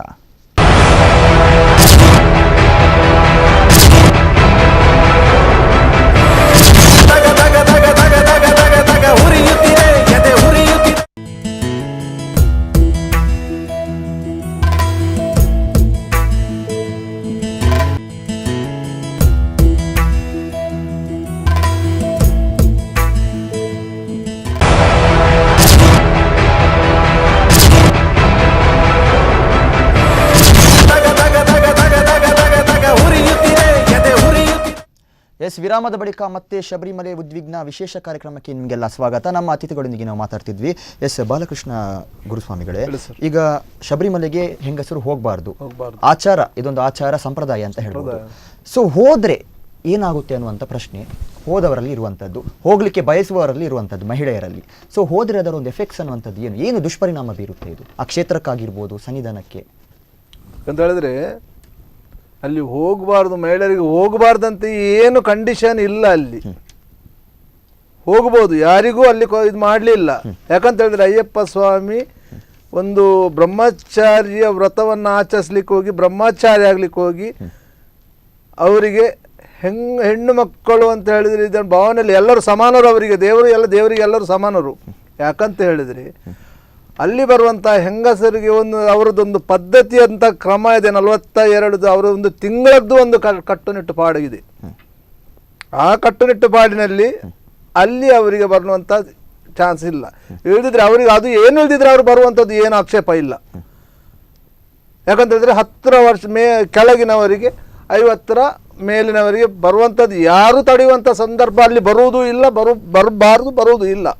ಯಾಕಂದ್ರೆ ನಾನು ನೋಡಿದ ಹಾಗೆ ಈಗ ಹೆಣ್ಣು ಮಕ್ಕಳು ಹೋಗುದಂತ ಹೇಳಿದರೆ ಅಲ್ಲಿಗೆ ಅವರದ್ದು ಮುಂಚಿನ ಶಾಸನದಲ್ಲಿ ಅವರು ಅದು 700 ವರ್ಷಗಳ ಹಿಂದೆ ಅವರು ಬರ್ದದ್ದಂಥದ್ರಲ್ಲೇ ಇದೆ. ಅದರಲ್ಲಿ ಅವರದ್ದೇ ಬರ್ದದ್ರಲ್ಲಿ ನಮಗೆ ಆ ರೀತಿಯಲ್ಲಿ ನಾವು ಪಾಲನೆ ಮಾಡ್ಕೊಂಡು ನಾವು ಹೋಗ್ತಾ ಇದ್ದೇವೆ. ಯಾಕಂದರೆ ಈಗಾಗಾದ್ರೆ ನಾವೆಲ್ಲ ಮನೆಯಲ್ಲಿ ಊಟ ಮಾಡ್ಬೋದು, ನಮಗೆ ಮನೆಯಲ್ಲಿ ತಿಂಡಿ ತಿನ್ಬೋದು, ಏನಾದರೂ ಮಾಡಿ ಹಾಕ್ಬೋದು ಮನೆಯವರು ಎಲ್ಲ ಹೆಂಡತಿಯಾರು ಏನು ಮಕ್ಕಳೆಲ್ಲ ಇಲ್ಲದೆ. ಹಾಗಾದರೆ ನಮ್ಮದು ಪಾವಿತ್ರತೆ ಹೋಗ್ತದೆ, ನಮ್ಮದು ಮಾಲೆ ದಾರೆಯದ್ದು ಪಾವಿತ್ರತೆ ಹೋಗ್ತದೆ. ಯಾಕಂತ ಹೇಳಿದ್ರೆ ಅಲ್ಲಿ ಕೂಡ ಒಂದು ತಡೆಗೋಡೆ ಎಂಬುದು ಅಲ್ಲಿ ಆ ಮನೆಯಲ್ಲಿ ಕೂಡ ಇದೆ. ಯಾಕಂತ ಹೇಳಿದ್ರೆ ಅವರದ್ದೊಂದು ಕಟ್ಟುಪಾಡು ಅಂತ ಹೆಣ್ಣು ಮಕ್ಕಳದ್ದು ಇರ್ತದೆ.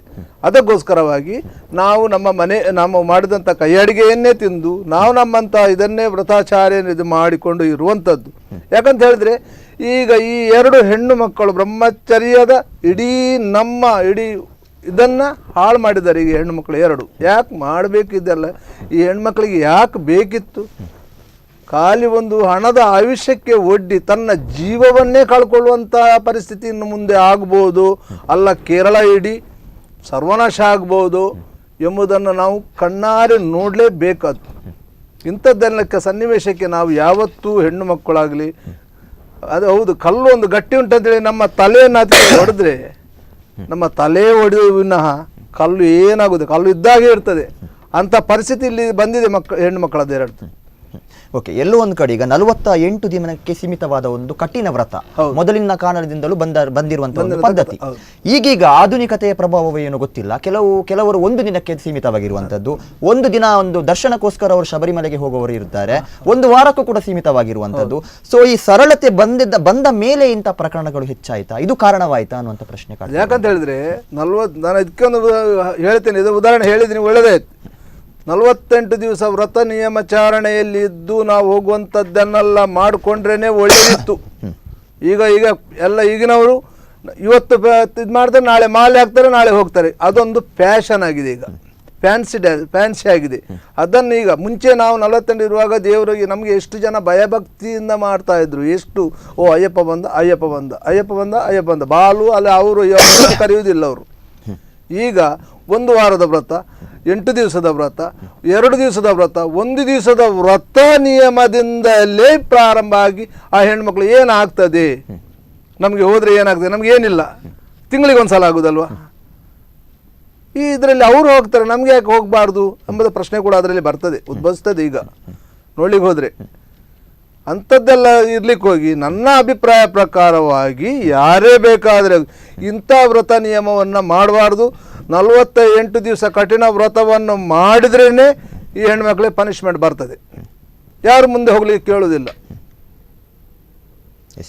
ಎಸ್ ಗೀತಾಂಜಲಿ ಸುವರ್ಣ ಅವರೇ, ಎಲ್ಲೋ ಒಂದು ಕಡೆ ಒಂದು ಕಾನೂನನ್ನು ಜಾರಿ ಮಾಡಿರುವಂಥದ್ದು, ಅಕ್ಷರಶಃ ನೋಡೋಕೆ ಹೋದರೆ 800 ವರ್ಷಗಳಿಂದ ಈ ಒಂದು ಪದ್ಧತಿ ಇರುವಂಥದ್ದು. ಬಹುಶಃ ಕಾನೂನು ಕೂಡ ನಮ್ಮ ಭಾರತದ ಕಾನೂನು ಕೂಡ ಆ ಸಮಯದಲ್ಲಿ ಇರಲಿಲ್ಲ, ಇದು ನಂತರ ಆಗಿರುವಂಥದ್ದು. ಸೊ ಎಲ್ಲೋ ಒಂದು ಕಡೆ ಇಷ್ಟು ದೊಡ್ಡ ಒಂದು ಸೆನ್ಸಿಟಿವ್ ವಿಷಯ ಅಂತ ಹೇಳ್ಬೋದು, ಸುಪ್ರೀಂ ಕೋರ್ಟ್ ಅವಸರ ಮಾಡ್ತಾ ಅನ್ನುವಂಥ ವಿಷಯ ಕಾಡ್ತಾ ಇರುವಂಥದ್ದು. ಕೆಲವರ ವೈಯಕ್ತಿಕ ಕೇಸ್ಗಳಿರುವಂಥದ್ದು 10 ವರ್ಷ ತಗೊಳುತ್ತೆ ಕೆಲವೊಮ್ಮೆ ಅದು ಬಗೆಹರಿಬೇಕಾದ್ರೆ. ಇಷ್ಟೆಲ್ಲ ವಿರೋಧ ಇದೆ, ದೇಶದ ಜನರ ಪ್ರಾಣ ಕೂಡ ಹೋಗಿರುವಂಥದ್ದು, ಒಬ್ಬ ಮನುಷ್ಯನ ಪ್ರಾಣ ಕೂಡ ಪ್ರತಿಭಟನೆಯಲ್ಲಿ ಹೋಗಿರುವಂತದ್ದು. ಸುಪ್ರೀಂ ಕೋರ್ಟ್ ಯಾಕೆ ಇದಕ್ಕೆ ಪ್ರತಿಕ್ರಿಯೆಯನ್ನ ನೀಡ್ತಾ ಇಲ್ಲ?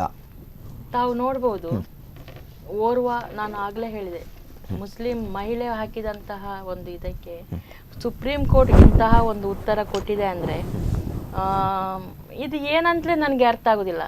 ಯಾರಾದರೂ ಒಂದು ಹಿಂದೂ ಸಂಘಟನೆಯ ಮಹಿಳೆಯರ ಇದನ್ನು ಕೇಳಿದ್ರೆ, ಇದಕ್ಕೆ ಇಂತಹ ಉತ್ತರ ಸಿಕ್ಕಿದ್ರೆ ಏನೋ ಅಂತ ಹೇಳ್ಬೋದಿತ್ತು.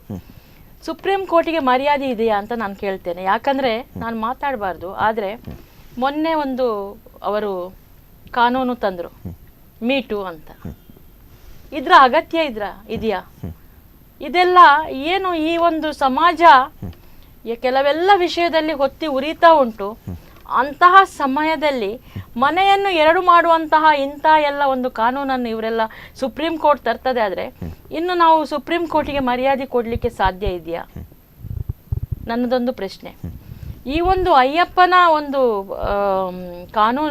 ಕಾನೂನು ಏನು ತಂದಿದೆ, ನಾನಂತೂ ಬಹಳ ಇದೊಂದು ಏನೋ ಒಂದು ಅವರು ಬಹಳ ನೆಗ್ಲಿಜೆನ್ಸಲ್ಲಿ ಈ ಒಂದು ಕಾನೂನು ತಂದಿದ್ದಾರೆ ಅಂತ ಹೇಳ್ತೇನೆ. 800 ವರ್ಷದ ಪುರಾತನವಾದ ಒಂದು ಸಂಸ್ಕೃತಿಯನ್ನು ಹಾಳು ಕೆಡವಿದಂತಹ ಸುಪ್ರೀಂ ಕೋರ್ಟ್, ನಾನು ಸುಪ್ರೀಂ ಕೋರ್ಟಿಗೆ ಒಂದು ಪ್ರಶ್ನೆ ಕೇಳ್ತೇನೆ, ನೀವು ಏನು ತಿಳ್ಕೊಂಡಿದ್ದೀರಿ ಅಯ್ಯಪ್ಪನ ಅಂದ್ರೆ? ಕೇರಳ ಅಲ್ಲ, ಇಡೀ ರಾಜ್ಯ, ನಮ್ಮ ದೇಶದ ಮೂಲೆ ಮೂಲೆಯಿಂದ ಅಯ್ಯಪ್ಪನಲ್ಲಿ ಭಕ್ತರು ಬರ್ತಾರೆ. ಆ ಒಂದು ಭಕ್ತರಿಗೆ ಇವತ್ತು ಏನು ಮರ್ಯಾದೆ ಇದೆ ಇವರ ಒಂದು ಈ ಕಾನೂನಿಂದ? ಇನ್ನೊಂದು, ನೀವು ಗುರುಸ್ವಾಮಿಗೆ ಒಂದು ಪ್ರಶ್ನೆ ಕೇಳಿದ್ರು, ಮಹಿಳೆಗೆ ಏನಾಗ್ಬೋದು ಅಂತ. ನಾನು ಸೈಂಟಿಫಿಕಲಿ ಬೇಕಾದ್ರೆ ಒಂದು ಹೇಳ್ತೇನೆ, 48 ದಿನಗಳ ವ್ರತ, ಆ ಒಂದು ಕಠಿಣವಾದ ವ್ರತ ಮಹಿಳೆಗೆ ಮಾಡಲಿಕ್ಕೆ ಖಂಡಿತ ಸಾಧ್ಯ ಇಲ್ಲ. ಆ ಮುಂಜಾನೆಯ ಜಾವ ಎದ್ದು ತಣ್ಣೀರಲ್ಲಿ ಸ್ನಾನ ಮಾಡಿ ಶರಣು ಕರೆದು ತಾನೇ ಮಾಡಿ ಇಡೀ ದಿನ ವ್ರತವನ್ನು ಮಾಡಲಿಕ್ಕೆ ಮಹಿಳೆಯಿಂದ ಖಂಡಿತ ಸಾಧ್ಯ ಇಲ್ಲ ಅಂತ ನಾನು ಹೇಳ್ತೇನೆ.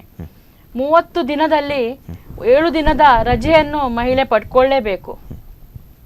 ಆಗ 48 ದಿನ ಆಗಲ್ಲ. ಒಂದು, ಇಂತಹ ವ್ರತ ಮಾಡಿದ್ರೆ ಅವಳ ದೇಹ ಪ್ರಕೃತಿಯಲ್ಲಿ ಖಂಡಿತವಾಗಿಯೂ ಏರುಪೇರು ಖಂಡಿತ ಬರ್ತದೆ. ಮಹಿಳೆಯರು ಯಾವತ್ತೂ ಸ್ವಲ್ಪ ನಾಜೂಕು ಅಂತ ನಾವು ಹೇಳ್ತೇವೆ, ಪುರುಷರಷ್ಟು ಗಟ್ಟಿಯಾಗಿರುವುದಿಲ್ಲ ಅಂತ. ಇದು ಒಂದು ಕಾರಣಕ್ಕೂ ಆಗಿರಬಹುದು, ಆ ಒಂದು ಹಿರಿಯರು ನಮಗೆ ಮಾಡಿದಂತಹ ಒಂದು ಕಾನೂನು. ಮಹಿಳೆಯರು ಬೇಡ, ಮಹಿಳೆಯರು ಪ್ರಾಯ ಆದಮೇಲೆ ಬೇಕಾದರೆ ಸ್ವಲ್ಪ ಸಡಿಲವಾದ ಒಂದು ವ್ರತವನ್ನು ಮಾಡಿ ಹೋಗ್ಬೋದು. ಮಕ್ಕಳಿಗೆ ಅದರಲ್ಲಿ ಸ್ವಲ್ಪ ಕನ್ಸೆಷನ್ ಇದೆ, ಯಾಕಂದರೆ ಜೋರಲ್ಲಿ ಕಠಿಣವಾದ ವ್ರತ ಮಾಡಬೇಕಂತಿಲ್ಲ. ಪ್ರಾಯದವರಿಗೂ ಅಷ್ಟೇ. ಹಾಗಿರೋದ್ರಿಂದ ಹಾಗೆ ಹೋಗ್ಬೋದು ಅಂತ ಹಿರಿಯರು ಮಾಡಿರ್ಬೋದು. ಸುಪ್ರೀಂ ಕೋರ್ಟಿನ ಈ ಒಂದು ಕಾನೂನನ್ನು ನಾನು ತಿರಸ್ಕರಿಸ್ತೇನೆ. ನನ್ನ ಒಂದು ಮಹಿಳೆಯಾಗಿ ನಾನು ಯಾಕಂದ್ರೆ ನಾಳ್ದು ಏನು 22ನೇ ತಾರೀಕು ಅವರು ಪುನರ್ ಪರಿಶೀಲನೆಗೆ ಇಟ್ಟಿದ್ರೆ ಅದನ್ನು ದಯವಿಟ್ಟು ಅವರು ಈ ಒಂದು ಕಾನೂನನ್ನು ಹಿಂದಕ್ಕೆ ಪಡ್ಕೊಳ್ಬೇಕು. ಯಾಕಂದ್ರೆ ಕೇರಳ ಮಾತ್ರ ಹೊತ್ತಿ ಉರಿಯುವುದಲ್ಲ, ಇನ್ನು ಇಡೀ ರಾಷ್ಟ್ರವೇ ಹೊತ್ತಿ ಉರಿತದೆ. ಅನೇಕ ಹೊರಗಿನ ವಿದೇಶಗಳಿಂದಲೂ ಅಯ್ಯಪ್ಪನ ಭಕ್ತಧಾರಿಗಳು ಬರ್ತಾ ಇದ್ದಾರೆ. ಎಲ್ಲಾ ಕಡೆಯೂ ಪ್ರಚಾರ ಆಗಿದೆ. ನಿನ್ನೆ ನಿಮ್ಗೆ ನೋಡಿರ್ಬೋದು, 3:45ಕ್ಕೆ ಏನು ಆ ಮಹಿಳೆಯರು ಪ್ರವೇಶ ಮಾಡಿದ್ದಾರೆ, ಬೆಳಗಿನ 5 ಗಂಟೆಗೆ ಎಲ್ಲ ಕಡೆ ಸಾಮಾಜಿಕ ಜಾಲತಾಣಗಳಲ್ಲಿ ಇದರ ಬಗ್ಗೆ ಪ್ರಚಾರ ಆಗಿದೆ. ಬೆಳಿಗ್ಗೆ 6 ಗಂಟೆಗೆ ನನಗೊಬ್ರು ಫೋನ್ ಮಾಡಿದ್ರು, ದೇವಸ್ಥಾನ ಬಂದ್ ಮಾಡಿದ್ರಂತೆ, ಹೌದಾ ಅಂತ. ಆದರೆ ಸ್ವಲ್ಪ ಹೊತ್ತಲ್ಲೇ ತಂತ್ರಿಗಳು ಬಂದ್ ಮಾಡಿದ್ದನ್ನು ನಾವು ಮಾಧ್ಯಮಗಳಲ್ಲಿ ನೋಡಿದ್ದೇವೆ. ಇದೆಲ್ಲ ಹೀಗೆಲ್ಲ ನಡೆಯುವಾಗ ಅಯ್ಯಪ್ಪ ಈಗ ಏನು ಮಾಡ್ತಾನ ನಮ್ಗೆ ಗೊತ್ತಿಲ್ಲ. ಅಯ್ಯಪ್ಪನನ್ನು ನಾವು ನಂಬಿದಕ್ಕೆ ಇಡೀ ರಾಷ್ಟ್ರವನ್ನು ಹೊತ್ತಿ ಉರಿಯುವಂತೆ ಈ ಒಂದು ಕೇರಳ ಸರ್ಕಾರ ಹಾಗೂ ಸುಪ್ರೀಂ ಕೋರ್ಟ್ ಮಾಡ್ತದೆ ಅಂತ ಹೇಳಿದ್ರೆ ಇದು ಪಿನರಾಯಿಯ ಒಂದು ಅಹಂಕಾರದ ಪರಮಾವಧಿ ಅಂತ ನಾನು ಹೇಳ್ತೇನೆ. ಅಹಂಕಾರದ ಪರಮಾವಧಿ ಅಂತ ಹೇಳ್ತೇನೆ. ಅದೇ ನೋಡಿ, ಇಲ್ಲಿನೂ ರಾಜಕೀಯ ಎಷ್ಟಿದೆ ಅಂದ್ರೆ ಇವತ್ತು ಬಿಜೆಪಿಯ ಎಲ್ಲ ಕಾರ್ಯಕರ್ತರು, ಪದಾಧಿಕಾರಿಗಳು ಎಲ್ಲರೂ ಈ ಒಂದು ಏನಾದರೂ ಮಾಡಿ ಪ್ರತಿಭಟನೆ ಮಾಡಬೇಕು, ಇದನ್ನು ನಿಲ್ಲಿಸಬೇಕು ಅಂತ ಹೋರಾಡ್ತಾ ಇದ್ರೆ ಕಾಂಗ್ರೆಸ್ಸಿನ ಯಾರೂ ಇದರ ಬಗ್ಗೆ ಮಾತಾಡ್ತಾ ಇಲ್ಲ. ಒಂದು ಕರೆ ಇದೆ, ಕರೆಯನ್ನು ಸ್ವೀಕರಿಸೋಣ. ನಮಸ್ತೆ. ನಮಸ್ತೆ, ಹೇಳಿ ಸರ್. ನಿಮ್ಮ ಹೆಸರು? ನನ್ನ ಹೆಸರು ಶಿವರಾಜ್ ಅಂತ. ಎಸ್, ಈ ಒಂದು ಕಾರ್ಯಕ್ರಮಕ್ಕೆ ನೀವು ಕರೆ ಮಾಡಿರುವಂತದ್ದು, ಶಬರಿಮಲೆಗೆ ಮಹಿಳೆಯರ ಪ್ರವೇಶ ಆಗಿರುವಂತದ್ದು, ಇದರ ಕುರಿತು ಏನು ಹೇಳ್ತೀರಾ? ನಾನು ನಿಜವಾಗಿ ಹೇಳ್ತೇನೆ, ಮಹಿಳೆಯದು ನಿಜವಾದ ತಪ್ಪು. ನಾವು ಇಷ್ಟು ವರ್ಷ ನಾವು ಅಯ್ಯಪ್ಪ ಸ್ವಾಮಿಯ ಭಕ್ತಿಯಿಂದ ಹೋಗ್ತಿರೋದು ನಾವು. ಹಲೋ, ಹೇಳಿ ಸರ್, ಹೇಳಿ. ಹಲೋ, ಹೇಳಿ ಸರ್, ಹೇಳಿ.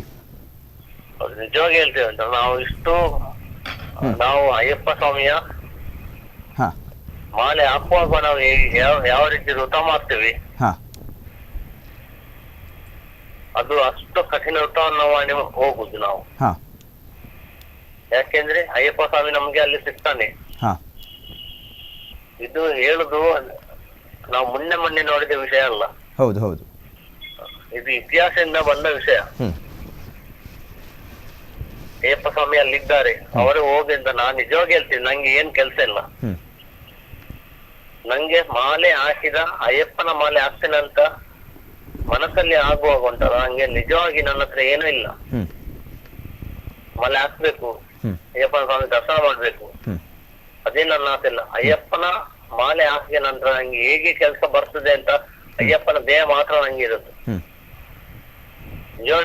ನಿಜವಾಗಿ ನಾನು ಹೇಳ್ತೀನಿ, ನಂಗೆ ನಿಜವಾಗಿ 1 ರೂಪಾಯಿದ ಕೆಲಸ ಇಲ್ಲ ನಂಗೆ. ಅಯ್ಯಪ್ಪನ ಸ್ವಾಮಿ ಅಯ್ಯಪ್ಪನ ಮಾಲೆ ಹಾಕ್ತೀನಿ ಅಂತ ಹೇಳುವಾಗ ನಂಗೆ ಹೇಗೆ ಕೆಲಸ ಬರ್ತದೆ ಅಂತ ಅಯ್ಯಪ್ಪನ ದೇಹ ಮಾತ್ರ ನಮ್ಗೆ ಇರೋದು. ಅದನ್ನು ಇಲ್ಲಿ ಬೇಕಾದವರು ಒಂಥರ ಮಾಡ್ತಾ ಇದ್ದಾರೆ ಇಲ್ಲಿ. ಅಲ್ಲ ಸರ್, ಇದೊಂದು ಎಲ್ಲರ ಅನುಭವಕ್ಕೆ ಬರುವಂತ ವಿಚಾರ. ಇದು ಕೇವಲ ಮಾತಲ್ಲಿ ಹೇಳೋದಕ್ಕೂ ಸಾಧ್ಯವಾಗಲ್ಲ, ಯಾಕಂದ್ರೆ ಅದು ಭಕ್ತಾದಿಗಳಿಗೆ ಗೊತ್ತಿರುವಂತ ವಿಚಾರ ಅಂತ ಹೇಳ್ಬೋದು. ಎಲ್ಲೋ ಒಂದ್ ಕಡೆ ಸುಪ್ರೀಂ ಕೋರ್ಟ್ ಈ ಒಂದು ಭಾವನೆಯನ್ನ ಮರಿತಾ ಜನರ ಭಾವನೆಗೆ ಧಕ್ಕೆ ಬರುವಂತ ಒಂದು ತೀರ್ಪನ್ನ ನೀಡಿರುವಂತದ್ದು. ಮುಂದಕ್ಕೆ ಏನು ಗತಿ ಅನ್ನುವಂಥದ್ದು ಎಲ್ಲ ಒಂದು ಅಯ್ಯಪ್ಪ ಭಕ್ತಾದಿಗಳ ಪ್ರಶ್ನೆ ಇರುವಂತದ್ದು. ಇದರ ಬಗ್ಗೆ ಏನ್ ಹೇಳ್ತೀರಾ? ನಿಜವಾಗಿ ಅಯ್ಯಪ್ಪ ಸ್ವಾಮಿ ಅಲ್ಲಿ ಇದ್ದಾರೆ, ಅಲ್ಲಿದ್ದಾರೆ. ಅದೇ ನೋಡಿ, ನೀವು ಅಯ್ಯಪ್ಪ ಸ್ವಾಮಿ ಇಲ್ಲದಿದ್ದ ನಂತರ ಅಯ್ಯಪ್ಪನ ಸ್ವಾಮಿಯ ದರ್ಶನದ ಬಗ್ಗೆ ಅಲ್ಲಿ ಮಾತಾಡುವಾಗ ಅವತ್ತು ಏನಾಯ್ತು, ಅಲ್ಲಿ ನೆರೆ ಬಂತು, ಮಳೆ ಬಂತು, ಒಟ್ರಾಸಿ ಆಗಿ ಹೋಯ್ತಲ್ಲಿ ನಿಮ್ಗೆ. ಅಯ್ಯಪ್ಪನ ಸ್ವಾಮಿಯ ವಿಷಯ ತೆಗೆದು ಅಲ್ಲಿ ಏನೆಲ್ಲ ಅನಾಹುತಗಳು ಆಯ್ತು ನಿಮ್ಗೆ ಗೊತ್ತುಂಟು.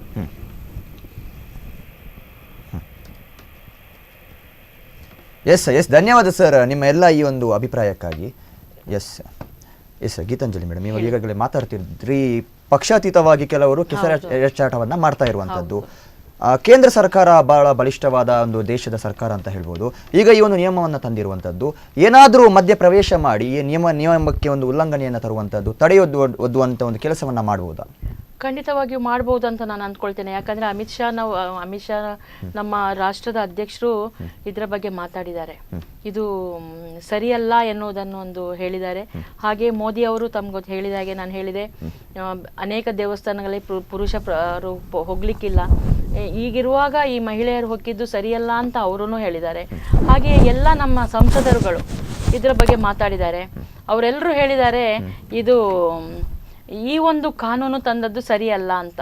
ನಾನು ಈ ಒಂದು ಎಲ್ಲ ಧೋರಣೆಗಳಿಂದ ನಾನು ಅಂದ್ಕೊಳ್ತೇನೆ, ಖಂಡಿತವಾಗಿಯೂ ಕೇಂದ್ರ ಇದಕ್ಕೆ ಮಧ್ಯ ಪ್ರವೇಶ ಮಾಡಬಹುದು, ಮಾಡಲೇಬೇಕು. ಯಾಕಂದರೆ ಭಕ್ತರ ಜೀವನದ ಜೊತೆ ಚೆಲ್ಲಾಟ ಆಡುವಂತಹ ಕೆಲಸವನ್ನು ಯಾರೂ ಮಾಡಬಾರ್ದು. ಈಗ ಒಬ್ಬರು ಮಾತಾಡಿದವರು ಹೇಳಿದರು, ಅವರು ಏನೂ ಇಲ್ಲ, ಅಯ್ಯಪ್ಪನ ಹತ್ರ ಹೋಗುವಾಗ ನಾನು ಏನಾದರೂ ದುಡ್ಕೊಂಡು ಹೋಗ್ತೇನೆ ಅಂತ. ಅಯ್ಯಪ್ಪ ಎಲ್ಲಿ ಇದ್ದಾನೆ, ಖಂಡಿತವಾಗಿಯೂ ಅಲ್ಲಿ ಇದ್ದಾನೆ ಎನ್ನುವ ಒಂದು ಮನಸ್ಥಿತಿಯಲ್ಲಿ ನಾವಿರುವಾಗ ಅವರ ಮನಸ್ಸಿನ ಜೊತೆ ಚೆಲ್ಲಾಟ ಆಡುವಂತಹ ಕೆಲಸವನ್ನು ಯಾರೂ ಮಾಡಬಾರ್ದು.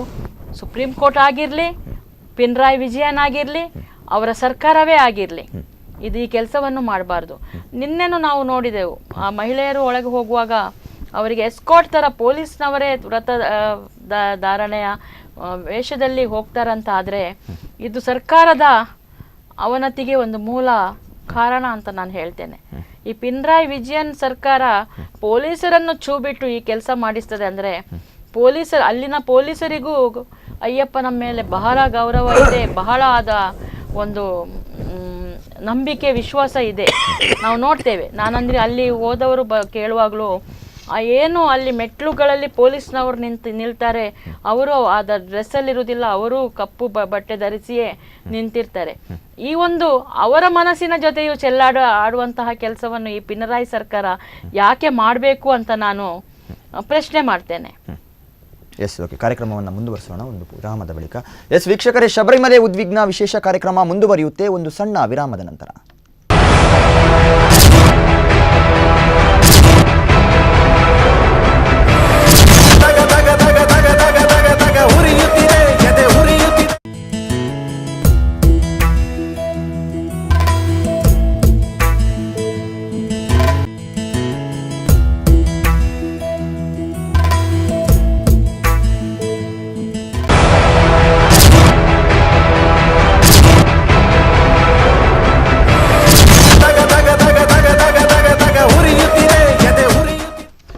ವಿರಾಮದ ಬಳಿಕ ಶಬರಿಮಲೆ ಉದ್ವಿಗ್ನ ವಿಶೇಷ ಕಾರ್ಯಕ್ರಮಕ್ಕೆ ಮತ್ತೆ ಸ್ವಾಗತ. ನಮ್ಮ ಅತಿಥಿಗಳೊಂದಿಗೆ ನಾವು ಮಾತಾಡ್ತಾ ಇದ್ವಿ. ಬಾಲಕೃಷ್ಣ ಗುರುಸ್ವಾಮಿಗಳೇ, ಎಲ್ಲೋ ಒಂದು ಕಡೆ ಸರ್ಕಾರದ ಕೈಗೆ ದೇವಸ್ಥಾನಗಳ ಸ್ವಾಧೀನವನ್ನು ನೀಡಿರುವಂಥದ್ದು, ಹಲವು ಕಡೆ ಇದು ನಡೀತಾ ಬಂದಿರುವಂಥದ್ದು, ಇದು ಕಾರಣವಾಯ್ತಾ ಈ ಒಂದು ಸಂಪ್ರದಾಯವನ್ನು ಮರೆಯುವಲ್ಲಿ ಇದು ಪಾತ್ರವನ್ನ ನಿರ್ವಹಿಸ್ತಾ ಅನ್ನೋ ಇಲ್ಲ ಸಾಧ್ಯವೇ ಇಲ್ಲ. ಯಾಕಂತ ಹೇಳಿದ್ರೆ ಅದು TDP ಬೋರ್ಡ್ ಅಂತ ಹೇಳಿ ಅದರದ್ದೇ ಒಂದು ಸಂಸ್ಥೆ ಉಂಟದು. TDP ಅದು ಪಂದಳ ಮನೆತನದವರದ್ದು ಅದು ಇಷ್ಟು ಪಾಲು ಇವರಿಗೆ ಬೇಕು ಇಷ್ಟು ಪಾಲು ಕೊಡ್ಬೇಕು ಅಂತ ಹೇಳಿ ಗೌರ್ಮೆಂಟೇ ಮಾಡಿದೆ. ಅದು ಗೌರ್ಮೆಂಟೇ ಅಂಡರ್ಟೇಕಿಂಗ್. ಯಾಕಂತ ಹೇಳಿದ್ರೆ TDP ತಿರಂಕೂರು ದೇವಸ್ಥಾನ ಬೋರ್ಡ್ ಅಂತೇಳಿ ಅದು. ಯಾಕಂದ್ರೆ ಇಲ್ಲಿ ನಾವು ಭಕ್ತರೆಲ್ಲ ತಗೊಂಡು ಹೋಗುವಂಥ ಹಣವನ್ನ ನಾವು ದೇವರಿಗೆ ಕೊಡುದು. ದೇವರೇ ನೀನು ನನಗೆ ಚೆನ್ನಾಗಿಟ್ಟಿರು, ನನಗೆ ಒಳ್ಳೇದು ಮಾಡು, ನಮ್ಮ ಮನೆಯವರಿಗೆ ಮಾಡು, ಎಲ್ಲರೂ ಒಳ್ಳೇದು ಒಳ್ಳೇದು. ಮತ್ತೆ ಅಷ್ಟು ಬರುವಾಗ ನಾವು ಅಷ್ಟು ಹರಿವಾಣ ಪಾಯಸವನ್ನ ಎಲ್ಲ ತರ್ತಿದ್ದೆವು. ಯಾಕಂತ ಅದರ ಹಣ ಎಲ್ಲ ಸೀದಾ ಪಿಣರಾಯಿ ಗೌರ್ಮೆಂಟ್ಗೆ ಎಲ್ಲ ತಗೊಂಡು ಹೋಗ್ತದೆ. ಯಾಕಂತ ಹೇಳಿದ್ರೆ ಅಲ್ಲಿ ಸಿಕ್ಕುವಂಥ ಅಷ್ಟು ಕೋಟಿ ಜನರದ್ದು ಹಣ ಅಲ್ಲಿ ಅಷ್ಟು ಒಮ್ಮೆ ಆಗ್ತದೆ, ಎಷ್ಟೋ ಕೋಟಾನು ಕೋಟಿ. ಯಾಕಂತ ಹೇಳಿದ್ರೆ ಅದು ಹಣ ಗೌರ್ಮೆಂಟಿಗೆ ಹೋಗ್ತದೆ. ಅದರಲ್ಲಿ ಏನೂ ಇಲ್ಲ ಅಲ್ಲಿ. ಒಂದು ಟಾಯ್ಲೆಟ್ ಆಗಲಿ ಏನಾಗಲಿ ಎಂತಾದರೂ ಒಂದಿಲ್ಲ. ಮೊನ್ನೆ ನಾನು ಹೋಗಿ ಬಂದೆ, ಅಲ್ಲಿ ಹೇಳ್ತಾರೆ ಕೊಚ್ಕೊಂಡು ಹೋದೆಲ್ಲ ಟಾಯ್ಲೆಟ್ ಎಲ್ಲ ರೆಡಿ ಆಗಿದೆ, ಏನು ಇದಿಲ್ಲ ಅಂತೇಳಿ. ಎಂತ ಉಂಟು, ನಾನು ನೋಡಿ ಬಂದದ್ದು, ನಾನು ಏನಿಲ್ಲ ಅಲ್ಲಿ. ಹಾಗಾದರೆ ಅದರ ಹಣ ಎಲ್ಲಿ ಹೋಗ್ತದೆ? ಇಷ್ಟು ವರ್ಷದಿಂದ ಬಂದಂಥ ಕೋಟಿಗಟ್ಟಲೆ ಮಿಲಿಯನ್ ಗಟ್ಟಲೆ ಹಣ ಅಲ್ಲಿ ಏನಾಗ್ತದೆ? ಇದೇ ಪಿಣರಾಯಿ ವಿಜಯನ್ ಸರ್ಕಾರ ತಿನ್ನುದೆ ಅದು ದೊಡ್ಡ ಇದ್ರದ್ದಾಗಿ ಮೊಸಳೆದ್ದಾಗಿ. ಅಂಥದ್ದನ್ನು ನಾವು ತಡಿಬೇಕು. ಹೇಗೆ ತಡಿಬೇಕಂತ ಹೇಳಿದರೆ ನಮ್ಮ ಇಡೀ ಭಕ್ತ ಸಮುದಾಯದವರು ಎಷ್ಟು ಕೋಟಿ ಜನ ಇದ್ದಾರೆ, ಅಷ್ಟು ಕೋಟಿ ಜನರು ನಾವು ತಡಿಬೇಕು. ಅದನ್ನು ಹೇಗೆ ತಡಿಲಿಕ್ಕೆ ಒಂದು ಮಾರ್ಗ ಉಂಟು, ಏನಿಲ್ಲ. ಯಾರಾದರೂ ಹೋಗುವಂಥವ್ರು ಇಷ್ಟು 1,000 ರೂಪಾಯಿ ಹಾಕೋದು, 2,000 ರೂಪಾಯಿ ಹಾಕೋದು, ಅಲ್ಲಿಗೆ ಡಬ್ಬಿಗೆ ಕಲೆಕ್ಷನ್ ಬೀಳಬಾರ್ದು. ಯಾಕಂದರೆ ಮೊನ್ನೆ ನಾನು ಹೊರತವನು ಕೇಳಿದೆ, ಅಲ್ಲಿ ಕಳೆದ ವರ್ಷಕ್ಕಿಂತ ಅದು ಎಷ್ಟೋ ಕಮ್ಮಿ ಅಂತೇಳಿ ಹೇಳಿದ್ರಲ್ಲಿ. ಯಾಕೆ ನಾವಿದೆ ಇಂಥ ಮಾಧ್ಯಮದ ಎದುರು ಹೇಳಿದರೆ ಎಲ್ಲರಿಗೆ ಹೇಳಿ ಪ್ರಚಾರ ಮಾಡಿದರೆ ಆಗೋದು. ಯಾಕಂತ ಹೇಳಿದ್ರೆ ಯಾರು ಹಣ ಹಾಕಬಾರ್ದು. ಅಲ್ಲಿ ಹಾಕುವಂಥ ಹಣವನ್ನು ನಾವು ದೊಡ್ಡ ಹುಂಡಿ ಮಾಡಿ ಆ ಹುಂಡಿ ಒಳಗೆ ಹಾಕಿ ಯಾರಿಗೋ, ಏನು ಬಡವರಿಗ, ಅಲ್ಲ ಅಂಗವಿಕಲರಿಗ, ಅಲ್ಲ ಅನಾಥಾಶ್ರಮಕ್ಕ, ಇಲ್ವೋ ಏನೋ ದೊಡ್ಡ ಫಂಡ್ ಇದ್ದರೆ ಅದು ನಮ್ಮ ದೇಶವನ್ನು ಕಾಯುವಂಥವ್ರು ಇದ್ದಾರೆ, ಗಡಿಯಲ್ಲಿ ಕಾಯುವಂಥವ್ರು ಮಹಾನ್ ಅವ್ರು ಇಲ್ದಿದ್ರೆ ನಾವು ಇಷ್ಟ ತನಕ ಇಲ್ಲ, ಯಾವ ದೇವಸ್ಥಾನವೂ ಇಲ್ಲ, ಯಾರೂ ಇಲ್ಲ. ಅವ್ರಿಗೆ ಕೊಡುವ, DC ಮುಖಾಂತರವಾಗಿ ಅವರನ್ನು ಪಬ್ಲಿಷ್ ಮಾಡುವ. ಸುಮ್ಮನೆ ಇಂಥದ್ದ ಹಣವನ್ನು ಅದಕ್ಕೆ ಹುಂಡಿಗೆ ಹಾಕಿ ಅಯ್ಯಪ್ಪನಿಗೆ ಹಾಕಿ ಆ ಹಣವನ್ನು ಇವ್ರು ನುಂಗುದಂತ ಹೇಳಿದರೆ ಅದು ಯಾವ ನ್ಯಾಯ? ಅದಕ್ಕೆ ನಾನು ಮೊನ್ನೆ ಕೂಡ ನಾನು ಇದರಲ್ಲಿ ವೇದಿಕೆಯಲ್ಲಿ ಇದ್ದೇನೆ, ಮೊನ್ನೆ ಕೂಡ ಇದೇ ಪ್ರಚಾರವನ್ನು ಮಾಡಿದ್ದೇನೆ. ಯಾಕೆ ನಾವು ಕೊಟ್ಟಂಥ ಹಣವನ್ನು ಅವರು ಮಾಡಬೇಕು, ಅದಕ್ಕೆ ಪ್ರಾಯಶ್ಚಿತ್ತ ಆಗಲೇಬೇಕು. ಇದನ್ನೇ ಮಾಡಿದರೆ ಮಾತ್ರ ಒಂದು 10 15 ಟಿನ್ನು ತರುವುದು, ಅದು ಹೊತ್ಕೊಂಡು ಬರ್ಲಿಕ್ಕೆ ಆಗೋದಿಲ್ಲ. ಮೇಲೆ ಹೋಗುವಾಗಲೇ ಹೊತ್ಕೊಂಡು ಹೋಗ್ಲಿಕ್ಕೆ ಆಗೋದಿಲ್ಲ, ಬರುವಾಗ ಪುನಃ ಅದನ್ನು ಇಷ್ಟು. ಯಾಕೆ ನಾವು ಒಂದು ತಿಂದರೆ ಸಾಕು, ದೇವರದ್ದು ಪಂಚಾಮೃತ ಅಂತೇಳಿ ತಂದು ಅದನ್ನು ಅಲ್ಲೇ ಉಳಿತದೆ, ಏನಾಗುವುದಿಲ್ಲ. ಅದರಲ್ಲೇ ಕೊರಗಿ ಅವರು ಇನ್ನು ಸಾಯುವಂಥ ಪರಿಸ್ಥಿತಿ ಬರ್ತದೆ. ಪಿಣರಾಯಿ ಸರ್ಕಾರ ಅವನತಿ ಆಗೋದು ಖಂಡಿತ. ಇದ್ರು ನನ್ನ 100% ಗ್ಯಾರಂಟಿ ಅಂತ ನಾನು ಹೇಳ್ತೇನೆ, ಇಚ್ಛೆ ಪಡ್ತೇನೆ ನಾನು. ಯಾಕೆ ಈ ರೀತಿ ಮಾಡ್ತಾರೆ? ಅದು ಎಷ್ಟೋ ಕೋಟಿಗಟ್ಟಲೆ ಭಕ್ತರದ್ದು ಕಣ್ಣೀರನ್ನು ಒರೆಸುವಂಥ ಇಂಥದ್ದೆಲ್ಲ ಮಾಡ್ತಾ ಇದ್ದಾರೆ ಪಿಣರಾಯಿ ಸರ್ಕಾರ, ಕಮ್ಯುನಿಸ್ಟ್ ಸರ್ಕಾರ. ಯಾಕೆ ಮಾಡಬೇಕು ಕಮ್ಯುನಿಸ್ಟ್ ಸರ್ಕಾರ? ಒಳ್ಳೆ ಕೆಲಸ ಮಾಡಲಿ ಕಮ್ಯುನಿಸ್ಟ್ ಸರ್ಕಾರ. ಈ ಪಿಣರಾಯಿ ವಿಜಯನ್ ಅವರು ಹೇಳ್ತಾರೆ, ಯಾಕಂತ ಹೇಳಿದ್ರೆ ಮಹಿಳೆಯರಿಗೆ ಪ್ರವೇಶ ಉಂಟು ಅಂತೇಳಿ. ಅವರ ಮನೆ ಹತ್ರ ಒಂದು ದೈವಸ್ಥಾನ ಇದೆ, ಅವರ ಮನೆ ಹತ್ರ. ಅವರು ಒಬ್ಬರು ಹಿಂದೂ, ಅವರು ಪಿಣರಾಯಿ ವಿಜಯನ್ ಹಿಂದೂ. ಅವರ ಮನೆ ಹತ್ರ ಒಂದು ದೇವಸ್ಥಾನ ಇದೆ, ಅಲ್ಲಿ ಮಹಿಳೆಯರು ಅವರ ದೈವಸ್ಥಾನಕ್ಕೆ ಹೋಗ್ಲಿಕ್ಕೆ ಇಲ್ಲ. ಹಾಗಾದ್ರೆ ಅದನ್ನು ಮಾಡ್ಬೋದಲ್ಲ ಇವರು? ಪಿಣರಾಯಿ ಸರ್ಕಾರ ಮಾಡ್ಬೋದಲ್ಲ? ಪಿಣರಾಯಿ ಸ್ವಂತ ಮನೆ ಅದೇ, ಅವ್ರು ಮಾಡ್ಬೋದಲ್ಲ, ಯಾಕೆ ಮಾಡೋದಿಲ್ಲ? ಅದನ್ನು ಬಿಟ್ಟು ಈ ಶಬರಿಮಲೆಯನ್ನು ಟಾರ್ಗೆಟ್ ಮಾಡಿಕೊಂಡು ಈ ರೀತಿ ಮಾಡಿದ್ದಾರೆ. ಯಾಕಂದರೆ ಒಂದ್ಸಲ ಆಗಿದೆ ಪಾಕಿಸ್ತಾನದ ಕಾರ್ಗಿಲ್ ಯುದ್ಧದಲ್ಲಿ. ಮತ್ತೆ ಏನಾಯಿತು? ಕಾರ್ಗಿಲ್ ಯುದ್ಧ ಹಿಂದೂಗಳ ಜಯ ಆಯಿತು. ಅದೇ ರೀತಿ ಈ ಪಿಣರಾಯಿ ಸರ್ಕಾರಕ್ಕೆ ಹಿಂದೂಗಳು ಕಲಿಸುವಂಥ ಪಾಠ ಕಲಿಸ್ತಾರೆ ಇದು ಭಕ್ತರು. ಇದು ಖಂಡಿತ. ಅದಕ್ಕೆ ಅವರಿಗೆ ಅವನತಿಗೆ ಕಾರಣ. ಅದಕ್ಕೆ ಏನೋ ದೇವ್ರೆ ಅಂತ ಈ ಕಲಿಯುಗದಲ್ಲಿ ಇವರನ್ನು ಅವನತಿಗೆ ಕಾರಣ ಮಾಡಬೇಕು ಅಂತೇಳಿ ಇದಕ್ಕೆ ಹೊರಟದ್ದು ವಿನಃ ಮತ್ತು ಯಾವುದಕ್ಕೂ ಅಲ್ಲ. ಇಂಥದ್ದಕ್ಕೆ ಯಾವುದಕ್ಕೂ ಅಲ್ಲ. ಇವರು ಪಿಣರಾಯಿ ಅವನತಿ ಕಮ್ಯುನಿಸ್ಟ್ ಸರ್ಕಾರ ಅಲ್ಲಿ ಮಾತ್ರ. ಮತ್ತು ಎಲ್ಲಿ ಉಂಟು ಕಮ್ಯುನಿಸ್ಟ್? ಆಗ ನಾವೊಂದೊಂದು ಇದಕ್ಕೆ ಹೋಗಿದ್ದೇವೆ. ಅವರೊಬ್ಬರು ನಮ್ಮ ಸಂಚಾಲಕರು ಹೇಳಿದರು, ಗುರುಗಳು, ಖಾಲಿ ಒಂದು ಹಲ್ಲಿ ಮಾತ್ರ, ಹಲ್ಲಿ ಎಲ್ಲ ಸತ್ತೋಗಿದ್ದಾರೆ, ಖಾಲಿ ಬಾಲ ಮಾತ್ರ. ಆದರೆ ಕೇವಲ ಹಲ್ಲಿ ಇದ್ರೂ ಕೂಡ ಏನೋ ಒಂದು ಪದ್ಧತಿ ಇತ್ತು, ಅದು ಈಗ ಕಳಂಕ ಬಂದಿರುವಂತದ್ದು. ಆಗಿ ಹೋಗಿ ಆಯ್ತು. 800 ವರ್ಷಗಳಿರುವ ಇತಿಹಾಸ ಇರುವ ಒಂದು ದೇವಸ್ಥಾನ ಅದು ಆಗಿ ಹೋಗಿ ಆಗಿದೆ. ಇನ್ನು ಸರ್ಕಾರ ಇರುತ್ತೋ ಇಲ್ವೋ ಅನ್ನೋಂಥದ್ದು ಬೇರೆ ಪ್ರಶ್ನೆ. ಭಕ್ತರಿಗೆ ಮುಖ್ಯವಾಗುವಂತದ್ದು ಆ ದೇಗುಲದ ಒಂದು ಪಾವಿತ್ರ್ಯತೆ ಮಾಡಿದ್ರೆ ಅವರಿಗೆ ಉಳಿತಾಯ ಆಗ್ತದೆ. ಇನ್ನು ನಾಡ್ದು 22ಕ್ಕೆ ಇದೆ ನಮ್ದು ಸುಪ್ರೀಂ ಕೋರ್ಟು ಆರ್ಡ್ರಿಗೋ ಏನಾಗ್ತದೋ ಅಂತ ಗೊತ್ತಿಲ್ಲ. ಇವ್ರು ಏನಾದರೆ ಇದು ಮಾಡಿದರೆ ದೇವರದೇ, ನಾವೆಲ್ಲ ದೇವರನ್ನು ನಂಬ್ತೇವೆ ಮತ್ತು ಭಕ್ತರನ್ನು ನಂಬ್ತೇವೆ. ನಾವು ಹಿಂದೂಗಳು, ಭಾರತ್ ಮಾತೆ ನಮ್ಮ ಹಿಂದೂಗಳನ್ನು ರಕ್ಷಿಸು, ಇಡೀ ಭಾರತ ದೇಶವನ್ನು ರಕ್ಷಿಸು, ಭಾರತ ದೇಶವನ್ನು ರಕ್ಷಿಸಿ ಅಂತ ಹೇಳಿ ಎಲ್ಲರೂ ಬಂದರು ಅದರಲ್ಲಿ.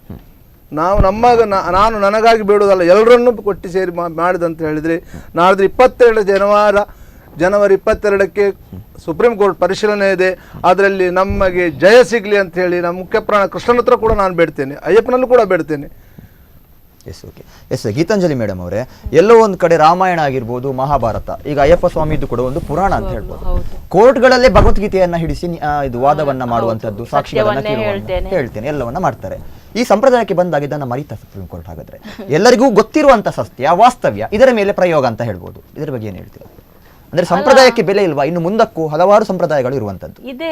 ಈಗ ನಾವು ನೋಡಿದ ಹಾಗೆ ಇದನ್ನು ಮರೆತಿದೆ, ಸುಪ್ರೀಂ ಕೋರ್ಟ್ ಮರೆತಿದೆ ಅಂತ ಹೇಳ್ಬೋದು. ಖಂಡಿತವಾಗಿ ಮರೆತಿದೆ.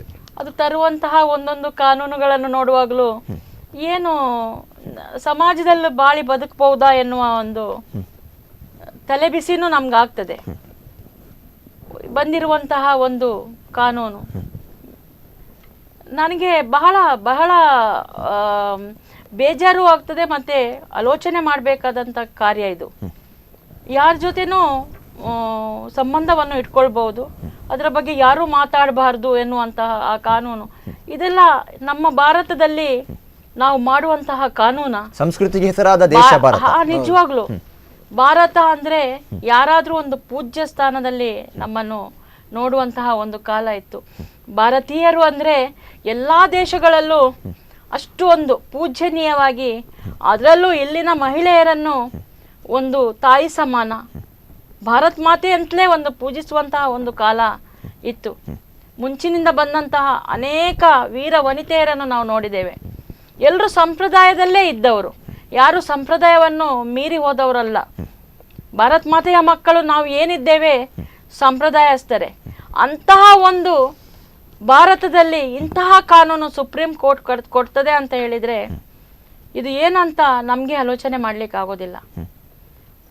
ಶಬರಿಮಲೆಯ ಬಗ್ಗೆ ಕೊಟ್ಟಂತಹ ಕಾನೂನು ಅದು ಕೇವಲ ಒಂದು ಮಹಿಳೆ, ಮುಸ್ಲಿಂ ಮಹಿಳೆ ಕೇಳಿದಕ್ಕೆ ಒಂದು ಕೊಟ್ಟಂತಹ ಈ ಕಾನೂನು, ಇದನ್ನು ನಾವು ಇದ್ರ ಬಗ್ಗೆ ಏನು ಮಾಡಬೇಕು? ಈಗ ಜನವರಿ 22ಕ್ಕೆ ಅಂತ ಗುರುಸ್ವಾಮಿ ಅವರು ಹೇಳಿದರು. ಆ ದಿನ ಆ ಅಯ್ಯಪ್ಪನೇ ಅವರಿಗೆ ಬುದ್ಧಿಯನ್ನು ಕೊಡಬೇಕು. ಈ ಒಂದು ಕಾನೂನು ನಮ್ಮಿಂದ ತಪ್ಪಾಗಿದೆ ಎನ್ನುವುದನ್ನು ಅವರು ಹೇಳಬೇಕು. ಇಲ್ಲದಿದ್ದರೆ ಖಂಡಿತವಾಗಿಯೂ ಬಹಳ ಒಂದು, ಆಗಲೇ ನಾನು ಹೇಳಿದೆ, ರಾಷ್ಟ್ರವ್ಯಾಪ್ತಿ ಉರಿಯುವಂತಹ, ಕೇರಳ ಮೊನ್ನೆ ತಾನೇ ಅರ್ಧ ಹೋಗಿದೆ, ಅದರಲ್ಲಿ ಏನೂ ಉಳಿದಿಲ್ಲ, ಸ್ವಲ್ಪ ಉಂಟು ಬಾಕಿ ಅಷ್ಟೇ. ಹೌದು, ಮೋದಿಯವರು ಅಲ್ಲಿ ಬಂದಿದ್ರು, ಅನೇಕ ಕೋಟಿ ಹಣವನ್ನು ನಾವು ಕೇರಳಕ್ಕೆ ಕೊಟ್ಟಿದ್ದೇವೆ. ಇನ್ನು ಉಳಿದಿರುವಂತಹ ಅದನ್ನು ಉಳಿಸಬೇಕಾದ್ರೆ ಕೇರಳದಲ್ಲಿ ಅಯ್ಯಪ್ಪನೇ ಉಳಿಸಬೇಕು. ಈ ಕಾನೂನನ್ನು ಇದು ಸರಿಯಲ್ಲ ಅಂತ ಮಾಡಿದರೆ ಮಾತ್ರ ಈ ಒಂದು ಸರ್ಕಾರ ಅಲ್ಲ, ಆ ರಾಜ್ಯ ಉಳಿಬಹುದು ಅಂತ ನಾನು ಹೇಳ್ತೇನೆ. ಎಸ್ ಮೇಡಮ್, ಇನ್ನೊಂದು ಪ್ರಶ್ನೆ ಏನು ಅಂದರೆ, ಪದೇ ಪದೇ ಈಗ ಶಬರಿಮಲೆಗೆ ಇದು ಸೀಮಿತವಾದಂಥ ಒಂದು ವಿಚಾರ ಅಂತ ಹೇಳ್ಬೋದು, ಇನ್ನು ಹಲವಾರು ಆಚರಣೆಗಳು ಇರುವಂಥದ್ದು. ಸೊ ಕಾನೂನಿನಲ್ಲಿ ಯಾವ ರೀತಿಯ ಒಂದು ಬೇಕು, ಒಂದು ಸಿಸ್ಟಮ್ ಅನ್ನುವಂಥದ್ದು ಬೇಕು. ಒಂದು ಪ್ರತಿಯೊಂದು ಧರ್ಮಕ್ಕೂ ಅದರದ್ದೇ ಆದ ಆಚರಣೆ ಇದೆ, ಅದನ್ನ ಫಾಲೋ ಮಾಡುವಂತ ಹಲವಾರು ಜನಗಳಿದ್ದಾರೆ. ಕೇವಲ ಹಿಂದೂ ಧರ್ಮಕ್ಕಲ್ಲ, ಮುಸ್ಲಿಂ ಧರ್ಮಕ್ಕಲ್ಲ, ಕ್ರೈಸ್ತ ಧರ್ಮಕ್ಕಲ್ಲ.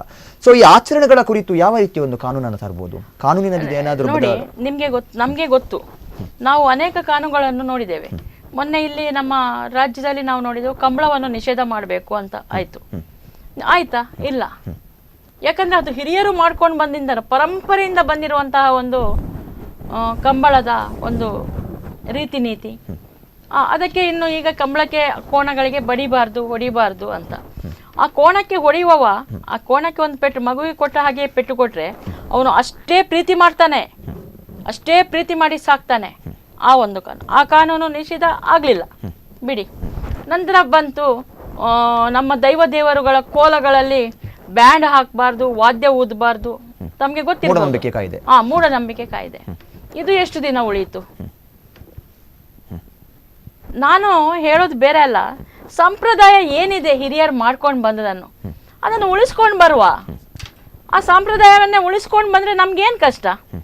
ನಮ್ಮ ಧರ್ಮದ ಸಂಪ್ರದಾಯ ನನ್ನ ಒಂದು ಧರ್ಮ, ಮುಸ್ಲಿಂ ಧರ್ಮ, ಕ್ರೈಸ್ತ ಧರ್ಮ, ನಮ್ಮ ಏನು ಧರ್ಮದ ಸಂಪ್ರದಾಯ ಇದೆ ಅದನ್ನು ಉಳಿಸ್ಕೊಡ್ಲಿಕ್ಕೆ ನಾವು ಕೋರ್ಟ್ ನಮಗೆ ಯಾಕೆ ಬೇಕು? ಸುಪ್ರೀಂ ಕೋರ್ಟ್ ಯಾಕೆ ಬೇಕು ನಮಗೆ? ಯಾರಾದರೂ ನಮಗೆ ಯಾಕೆ ಬೇಕು? ನಮ್ಮ ಗುರುಗಳಿರ್ತಾರೆ, ನಮ್ಮ ಹಿರಿಯರು ಇರ್ತಾರೆ, ನಮ್ಮ ಧರ್ಮವನ್ನು ಪರಿಪಾಲನೆ ಮಾಡುವವರು ಇರ್ತಾರೆ, ಸ್ವಾಮೀಜಿ ಅವರುಗಳು ಇರ್ತಾರೆ. ಇವರು ನಮಗೆ ಬೇಕಾದಂತಹ ಆದರ್ಶ ಪ್ರಾಯರು. ಅವರಲ್ಲಿ ನಮಗೆ ತಿಳಿಸ್ತಾರೆ, ನಾವು ಅದನ್ನು ಉಳಿಸ್ಕೊಂಡು ಬರ್ತೇವೆ. ಇದು ಕೋರ್ಟ್ ಯಾಕೆ ಬೇಕು ಅಂತ ನಾನು ಪ್ರಶ್ನೆ ಮಾಡ್ತೇನೆ. ಈಗ ಓರ್ವ ಹಿಂದೂ ಮಹಿಳೆ ಹೋಗಿದ್ರೆ ಅದರ ಬಗ್ಗೆ ನಾವು ಮಾತಾಡ್ಬೋದಿತ್ತು. ಅದೇ ಯಾರೋ ಓರ್ವ ಮುಸ್ಲಿಂ ಮಹಿಳೆ ಹೋಗಿ ನಮ್ಮ ಬಗ್ಗೆ, ನಮ್ಮ ಧರ್ಮದ ಬಗ್ಗೆ ಕೇಳ್ತಾಳಾದ್ರೆ ಏನು ನಾವು ಈಗ ಮುಸ್ಲಿಮರ ಬಗ್ಗೆ ನಾವು ಕೇಳಲಿಕ್ಕೆ ಹೋಗ್ತೇವಾ? ಇಲ್ಲ. ಅವಳಿಗೆ ಉತ್ತರ ಕೊಟ್ಟಂತಹ ಸುಪ್ರೀಂ ಕೋರ್ಟು ಕಣ್ಣಿಗೆ ಏನು ಬಟ್ಟೆ ಕಟ್ಕೊಂಡಿದೆಯಾ ನನ್ಗೆ ಗೊತ್ತಾಗಲ್ಲ. ಅದು ಅಲ್ಪ ಅವಧಿಯಲ್ಲಿ ಕಾನೂನನ್ನ ನೀಡಿರುವಂತದ್ದು. ಇಷ್ಟೆಲ್ಲ ಪ್ರತಿಭಟನೆ ನಡೀತಿದೆ, ಕಾನೂನಲ್ಲೂ ಕೂಡ ಒಂದು ವ್ಯವಸ್ಥೆ ಇರುವಂತದ್ದು. ಪ್ರತಿಭಟನೆ ಆದ್ರೆ ಅದರ ಕುರಿತು ಕಾನೂನನ್ನ ಬದಲಿಸುವಂತಹ ಒಂದು ರೈಟ್ಸ್ ಕೂಡ ಇರುವಂತದ್ದು, ಜನರ ಮೇಲೆ ನಿಂತಿರುವಂತದ್ದು, ಮೆಜಾರಿಟಿ ಆಫ್ ದ ಪೀಪಲ್ ಮೇಲೆ ನಿಂತಿರುವಂತದ್ದು. ಎಷ್ಟು ಜನ ಅದರ ವಿರುದ್ಧ ಪ್ರತಿಭಟನೆ ಕೋಟಿ ಜನರು ಇವತ್ತು ಹಿಂದೂ ಧರ್ಮ ಉಳಿಬೇಕು, ಈ ಒಂದು ಅಯ್ಯಪ್ಪನ ಸಾನ್ನಿಧ್ಯ ಉಳಿಬೇಕು ಎನ್ನುವ ದೃಷ್ಟಿಯಿಂದ ಅನೇಕ ದಿನಗಳಿಂದ 2-3 ತಿಂಗಳಿಂದ ಅಲ್ಲಲ್ಲಿ ಅಯ್ಯಪ್ಪನ ಧ್ಯಾನ, ಅಲ್ಲಲ್ಲಿ ಮೆರವಣಿಗೆ, ಅಲ್ಲಲ್ಲಿ ಪ್ರತಿಭಟನೆ ಮಾಡ್ತಾನೆ ಇದೆ. ಆದರೂ ಈ ಒಂದು ಕೋರ್ಟಿನ ಕಣ್ಣಿಗೆ ಇದು ಕಾಣ್ತಾ ಇಲ್ವಾ? ತಮ್ಮಂತಹ ಮಾಧ್ಯಮಗಳಲ್ಲಿ ದಿನಂಪ್ರತಿ ಬರ್ತಾ ಇದೆ ಅಯ್ಯಪ್ಪನ ಸನ್ನಿಧಾನದ ಬಗ್ಗೆ. ಇದಕ್ಕೂ ಒಂದು ಬೆಲೆ ಕೊಡೋದಿಲ್ಲ ಅಂತ ಬೆಲೆ ಇಲ್ಲ ಅಂತ ಹೇಳಿದ್ರೆ ಇದನ್ನು ಏನಂತ ಹೇಳ್ಬೇಕಂತ ನನಗೆ ಅರ್ಥ ಆಗೋದಿಲ್ಲ. ಈಗ ಅಲ್ಲಿ ನಾನೆಂತ ಹೇಳ್ತೇನೆ, ಗೀತಾಂಜಲಿ ಮೇಡಮ್ ಅವರಿಗೆ ನಾನು ಇದು ಮಾಡ್ತೀನಿ. ನಾವಲ್ಲಿ ಶಬರಿಮಲೆಗೆ ಹೋಗುವಾಗ ಅಲ್ಲಿ ಎರುಮೇಲೆ ಅಂತೇಳಿ ಒಂದು ಉಂಟಲ್ಲಿ, ಅದು ನಾನು ನನ್ನ ಪರಮ ಪೂಜ್ಯ ದಿವಂಗತ ಗುರುಸ್ವಾಮಿಗಳ ಕರ್ಕೊಂಡು ಹೋಗುವಾಗ ಇಷ್ಟು ಸಣ್ಣದಿತ್ತು ಅದು ಮಸೀದಿ, ವಾವರಂ ಪಳ್ಳಿ ಅಂತೇಳಿ. ಅಲ್ಲೆಲ್ಲ ಮುಸ್ಲಿಮ್ಗಳೇ ಎಲ್ಲರೂ, ಏನು ಅಲ್ಲಿ ಅಂತ ತಾರತಮ್ಯ ತೋರಿಸ್ತೇವೆ ನಾವು ಇಲ್ಲ. ಅದಕ್ಕೆ ಹಾಕುವಂಥ ಹಣ ಎಲ್ಲ ನಾವು ಹೋಗಿ ಹಣ, ತೆಂಗಿನಕಾಯಿ ಎಲ್ಲ, ಒಂದು ತೆಂಗಿನಕಾಯಿಗೆ ಎಷ್ಟುಂಟು? 20 ರೂಪಾಯಿ 30 ರೂಪಾಯಿ ಉಂಟು ಅಲ್ವಾ? ಅಲ್ಲಿ ನಾವು ಹಣ ಕೂಡ ಹಾಕ್ತೇವೆ. ಈಗ ಅದನ್ನು ನೋಡಿದರೆ ನಮ್ಮ ಕರ್ನಾಟಕದಲ್ಲಿ ಇಲ್ಲ, ಕೇರಳದಲ್ಲಿ ಇಲ್ಲ, ಅಷ್ಟು ದೊಡ್ಡ ಮಸೀದಿ ಆಗಿದೆ. ಯಾರ್ದು ಹಣ? ಹಿಂದೂಗಳದ್ದು. ಅದನ್ನು ಅವರು ಮನದಟ್ಟು ಮಾಡ್ಕೊಳ್ಬೇಕಿತ್ತು. ಹಾಗಾದರೆ ನಮ್ಮ ಧರ್ಮ ಎಲ್ಲ ಒಂದೇ, ಸಮಾನತೆ, ಅಯ್ಯಪ್ಪನಿಗೆ ಸಮಾನತೆ, ಹಿಂದೂ ಬೇರೆ ಮುಸ್ಲಿಂ ಬೇರೆ, ಆ ಜಾತಿ ಈ ಜಾತಿ ಇಲ್ಲ ಅಂತೇಳಿ ಅವರು ಮನದಟ್ಟು ಮಾಡ್ಕೊಳ್ಬೇಕಿತ್ತು. ಇದ್ರೆ ಅಷ್ಟು ದೊಡ್ಡ ಮಸೀದಿ ಆಗ್ತಿತ್ತ, ಅಷ್ಟು ದೊಡ್ಡ ಇದಾಗ್ತಿತ್ತ? ನಾವು ಹೋದ್ಕೊಳ್ಳಿ ಇಷ್ಟು ಹಣ ಹಾಕುದು, ಅಲ್ಲಿ ಮತ್ತೆ ತೆಂಗಿನಕಾಯಿ ಮಟ್ಟಿಗೆ ಮುಂಚೆ ಹೇಳ್ತಾ ಇದ್ರು ಕೆಳಗೆ ಒಂದು ಮಸೀದಿ ಇದೆ, ಅಲ್ಲಿ ಕೈ ಮುಗಿದು ಮೇಲೆ ಅಯ್ಯಪ್ಪನ ದರ್ಶನ. ಹಾಗಾದ್ರೆ ನಮ್ಮ ಹಿಂದೂಗಳ ಮನೋಭಾವನೆ, ಮುಸಲ್ಮಾನ್ ಗುರುಗಳು ಇದ್ರ ಬಗ್ಗೆ ಮಾತಾಡ್ಬೇಕು. ಯಾರು ಅವಳು ಕೋರ್ಟಿಗೆ ಹೋಗಿದ್ದಾಳೆ ರೆಹನಾ ಅಂತ ಹೇಳುವವಳು, ಅವಳಿಗೆ ಇದ್ರ ಬಗ್ಗೆ ಸ್ವಲ್ಪ ತಿಳಿ ಹೇಳ್ಬೇಕು. ಅವರು ನಾವು ಹಿಂದೂ ಬಾಂಧವರು ಮುಸ್ಲಿಂ ಬಾಂಧವರು ಏನು ಭೇದ ಭಾವ ಮಾಡದೆ ಅಯ್ಯಪ್ಪನ ಸಾನ್ನಿಧ್ಯ ಉಳಿದಿದೆ. ಈಗ ಇವಳು ಯಾರೋ ಓರ್ವ ಮಹಿಳೆ ಈ ತರಹದ ಒಂದು ಕಾನೂನನ್ನು ತರಲಿಕ್ಕೆ ಮಾತಾಡಿದಾಳಂತಾದ್ರೆ ಇದರ ಬಗ್ಗೆ ಅವರುಗಳು ಸ್ವಲ್ಪ ಮಾತಾಡ್ಬೇಕು. ಕಾನೂನಿನ ಕಣ್ಣಿಗೆ ಇದು ಇವತ್ತು ಏನಾಗಿದೆ, ನಮ್ಮ ಒಂದು ಧಾರ್ಮಿಕ ಚಿಂತನೆಗೆ ಧಕ್ಕೆ ಬರುವಂತಹ ಕೆಲಸ ಆಗಿದೆ. ಕೆಲಸ ಮಾಡಿದ್ದಾರೆ ಇವರೆಲ್ಲ, ಮನಸ್ಸನ್ನು ಮುರಿಯುವಂತಹ ಕೆಲಸ. ಅಯ್ಯಪ್ಪನ ಭಕ್ತರು ಕಣ್ಣೀರು ಹಾಕ್ತಾ ಇದ್ದಾರೆ. ಅದೆಷ್ಟೋ ಜನಗಳಿದ್ದಾರೆ. ಇವಾಗ ಈ ವಾರದಲ್ಲಿ ಎಲ್ಲ ಕಡೆ ತಮ್ಗೆ ಗೊತ್ತಿರಬಹುದು, ಎಲ್ಲ ಕಡೆ ಅಯ್ಯಪ್ಪನ ಸನ್ನಿಧಾನದಲ್ಲಿ ಎಲ್ಲೆಲ್ಲಿ ಅವರು ಕುತ್ಕೊಂಡಿದ್ದಾರೆ. ಕೆಲವರು ಇರುಮಿಡಿ ಕಟ್ಟಿ ಹೋಗ್ತಾ ಇದ್ದಾರೆ, ಬರ್ತಾ ಇದ್ದಾರೆ, ಹೋಗ್ತಾ ಇದ್ದಾರೆ. ಇವತ್ತಲ್ಲಿ ಅಯ್ಯಪ್ಪನವರನ್ನೇ ನಾವು ನಮ್ಮಲ್ಲಿ ಹೋಗ್ತಾ ಇದ್ದಾರೆ. ನಾನು ಫೋನ್ ಸ್ವಿಚ್ ಆಫ್ ಮಾಡಬೇಡಿ, ಈ ರೀತಿ ಇದೆ ನಮಗೆ ಹೆದರಿಕೆ. ಯಾಕಂದ್ರೆ ನಾನು ಇರುಮಿಡಿ ಕಟ್ಟಿದ್ದೇನೆ, ನನಗೆ ಹೋಗ್ತಾ ಇದ್ದಾರೆ, ಏನ್ ಭಕ್ತರು ಏನಾಗ್ತಾರೋ ಅಂತ ಸಂದರ್ಭದಲ್ಲಿ ಬಹಳಷ್ಟು ತಾಳ್ಮೆಯಿಂದ ಇರಬೇಕಾಗ್ತದೆ. ಅಲ್ಲಿ ಉದ್ವಿಗ್ನ ಪರಿಸ್ಥಿತಿ ಇರುವಂತದ್ದು, ಯಾವ ರೀತಿ ಇದನ್ನ ಸಮತೋಲನೆ ಮಾಡ್ಕೊಂಡು ಹೋಗುವಂತದ್ದು ಬಹಳ ಕಷ್ಟಕರವಾದ ವಿಷಯ ಅಂತ. ಕಷ್ಟಕರವಾದ ವಿಷಯ. ಎಸ್ ಸರ್, ಧನ್ಯವಾದ. ಅಷ್ಟೊತ್ತು ನಮ್ಮೊಂದಿಗೆ ಬಂದು ಈ ವಿಷಯದ ಕುರಿತು ತಮ್ಮ ಅಭಿಪ್ರಾಯವನ್ನ ವ್ಯಕ್ತಪಡಿಸಿದ್ದಕ್ಕೆ. ಯಾವುದೇ ಕಾನೂನು ಬರಲಿ, ಜನರ ಭಾವನೆ ಅನ್ನುವಂಥದ್ದು ಮುಖ್ಯವಾಗುತ್ತೆ. ಧಕ್ಕೆ ಬರುವಂತಹ ಮಾಡಬಾರ್ದು ಅನ್ನುವಂಥದ್ದೊಂದು ವಿಷಯ. ಹಾಗೂ ಭಾರತ ಅನ್ನುವಂಥದ್ದು ಸಂಪ್ರದಾಯಗಳಿಗೆ, ಸಂಸ್ಕೃತಿಗಳಿಗೆ ಸೀಮಿತವಾದಂತಹ ದೇಶ. ಎಲ್ಲೇ ಒಂದ್ ಕಡೆ ನೋಡ್ಬೇಕಾದ್ರೂ ಈ ಸಂಪ್ರದಾಯಗಳಿಗೆ, ಸಂಸ್ಕೃತಿಗೆ ಬೆಲೆ ಕೊಡುವಂಥದ್ದು ನಮ್ಮೆಲ್ಲರ ಆದ್ಯ ಕರ್ತವ್ಯ ಅಂತ ಹೇಳ್ತಾ ಕಾರ್ಯಕ್ರಮಕ್ಕೆ ಸ್ವಾಗತಿಸಿ ಬಂದಿದ್ದಕ್ಕೆ ನಿಮಗೆಲ್ಲ ಧನ್ಯವಾದ. ಧನ್ಯವಾದ. ಎಸ್ ವೀಕ್ಷಕರೇ, ಈಗಾಗಲೇ ಈ ಒಂದು ಘಟನೆ ನಡೆದಿರುವಂಥದ್ದು, ಮಹಿಳೆಯರು ಅಲ್ಲಿ ಹೋಗಿ ಆಗಿದೆ. ಇನ್ನು ಮುಂದಕ್ಕೆ ಯಾವ ರೀತಿಯ ಪರಿಸ್ಥಿತಿಯಲ್ಲಿ ನಡೆಯುತ್ತೆ ಅನ್ನುವಂಥದ್ದನ್ನು ನಾವೆಲ್ಲರೂ ಕಾದು ನೋಡಬೇಕಾಗಿರುವಂಥದ್ದು. ಹಲವಾರು ಜನ ಪ್ರತಿಭಟನೆಯಲ್ಲಿ ತಮ್ಮನ್ನು ತಾವು ತೊಡಗಿಸಿಕೊಂಡಿರುವಂಥದ್ದು, ಇವರ ಪ್ರಾಣಕ್ಕೂ ಯಾವುದೇ ಒಂದು ಬೆಲೆ ಇಲ್ಲದಂತಹ ಪರಿಸ್ಥಿತಿ ಬಂದಿರುವಂಥದ್ದು. ಈಗಲಾದರೂ ಸುಪ್ರೀಂ ಕೋರ್ಟ್ ಆಗಿರಲಿ, ಅಲ್ಲಿನ ಸರ್ಕಾರ ಇದರ ಬಗ್ಗೆ ಸೂಕ್ತವಾದ ಕ್ರಮವನ್ನು ಕೈಗೊಂಡು ಗಮನ ಹರಿಸಿ ಅಲ್ಲಿನ ಒಂದು ಸಮಸ್ಯೆಯನ್ನು ಜನರಿಗೆ ನೋವಾಗದಂತೆ ಬಗೆಹರಿಸಲಿ ಅನ್ನುವಂಥದ್ದು ನಮ್ಮ ಆಶಯ. ಇದಿಷ್ಟು ಈ ಹೊತ್ತಿನ ಸುದ್ದಿ. ನಿರಂತರ ಸುದ್ದಿ ಮತ್ತು ಮನರಂಜನೆಗಾಗಿ ನೋಡ್ತಾ ಇರಿ ಸ್ಪಂದನ.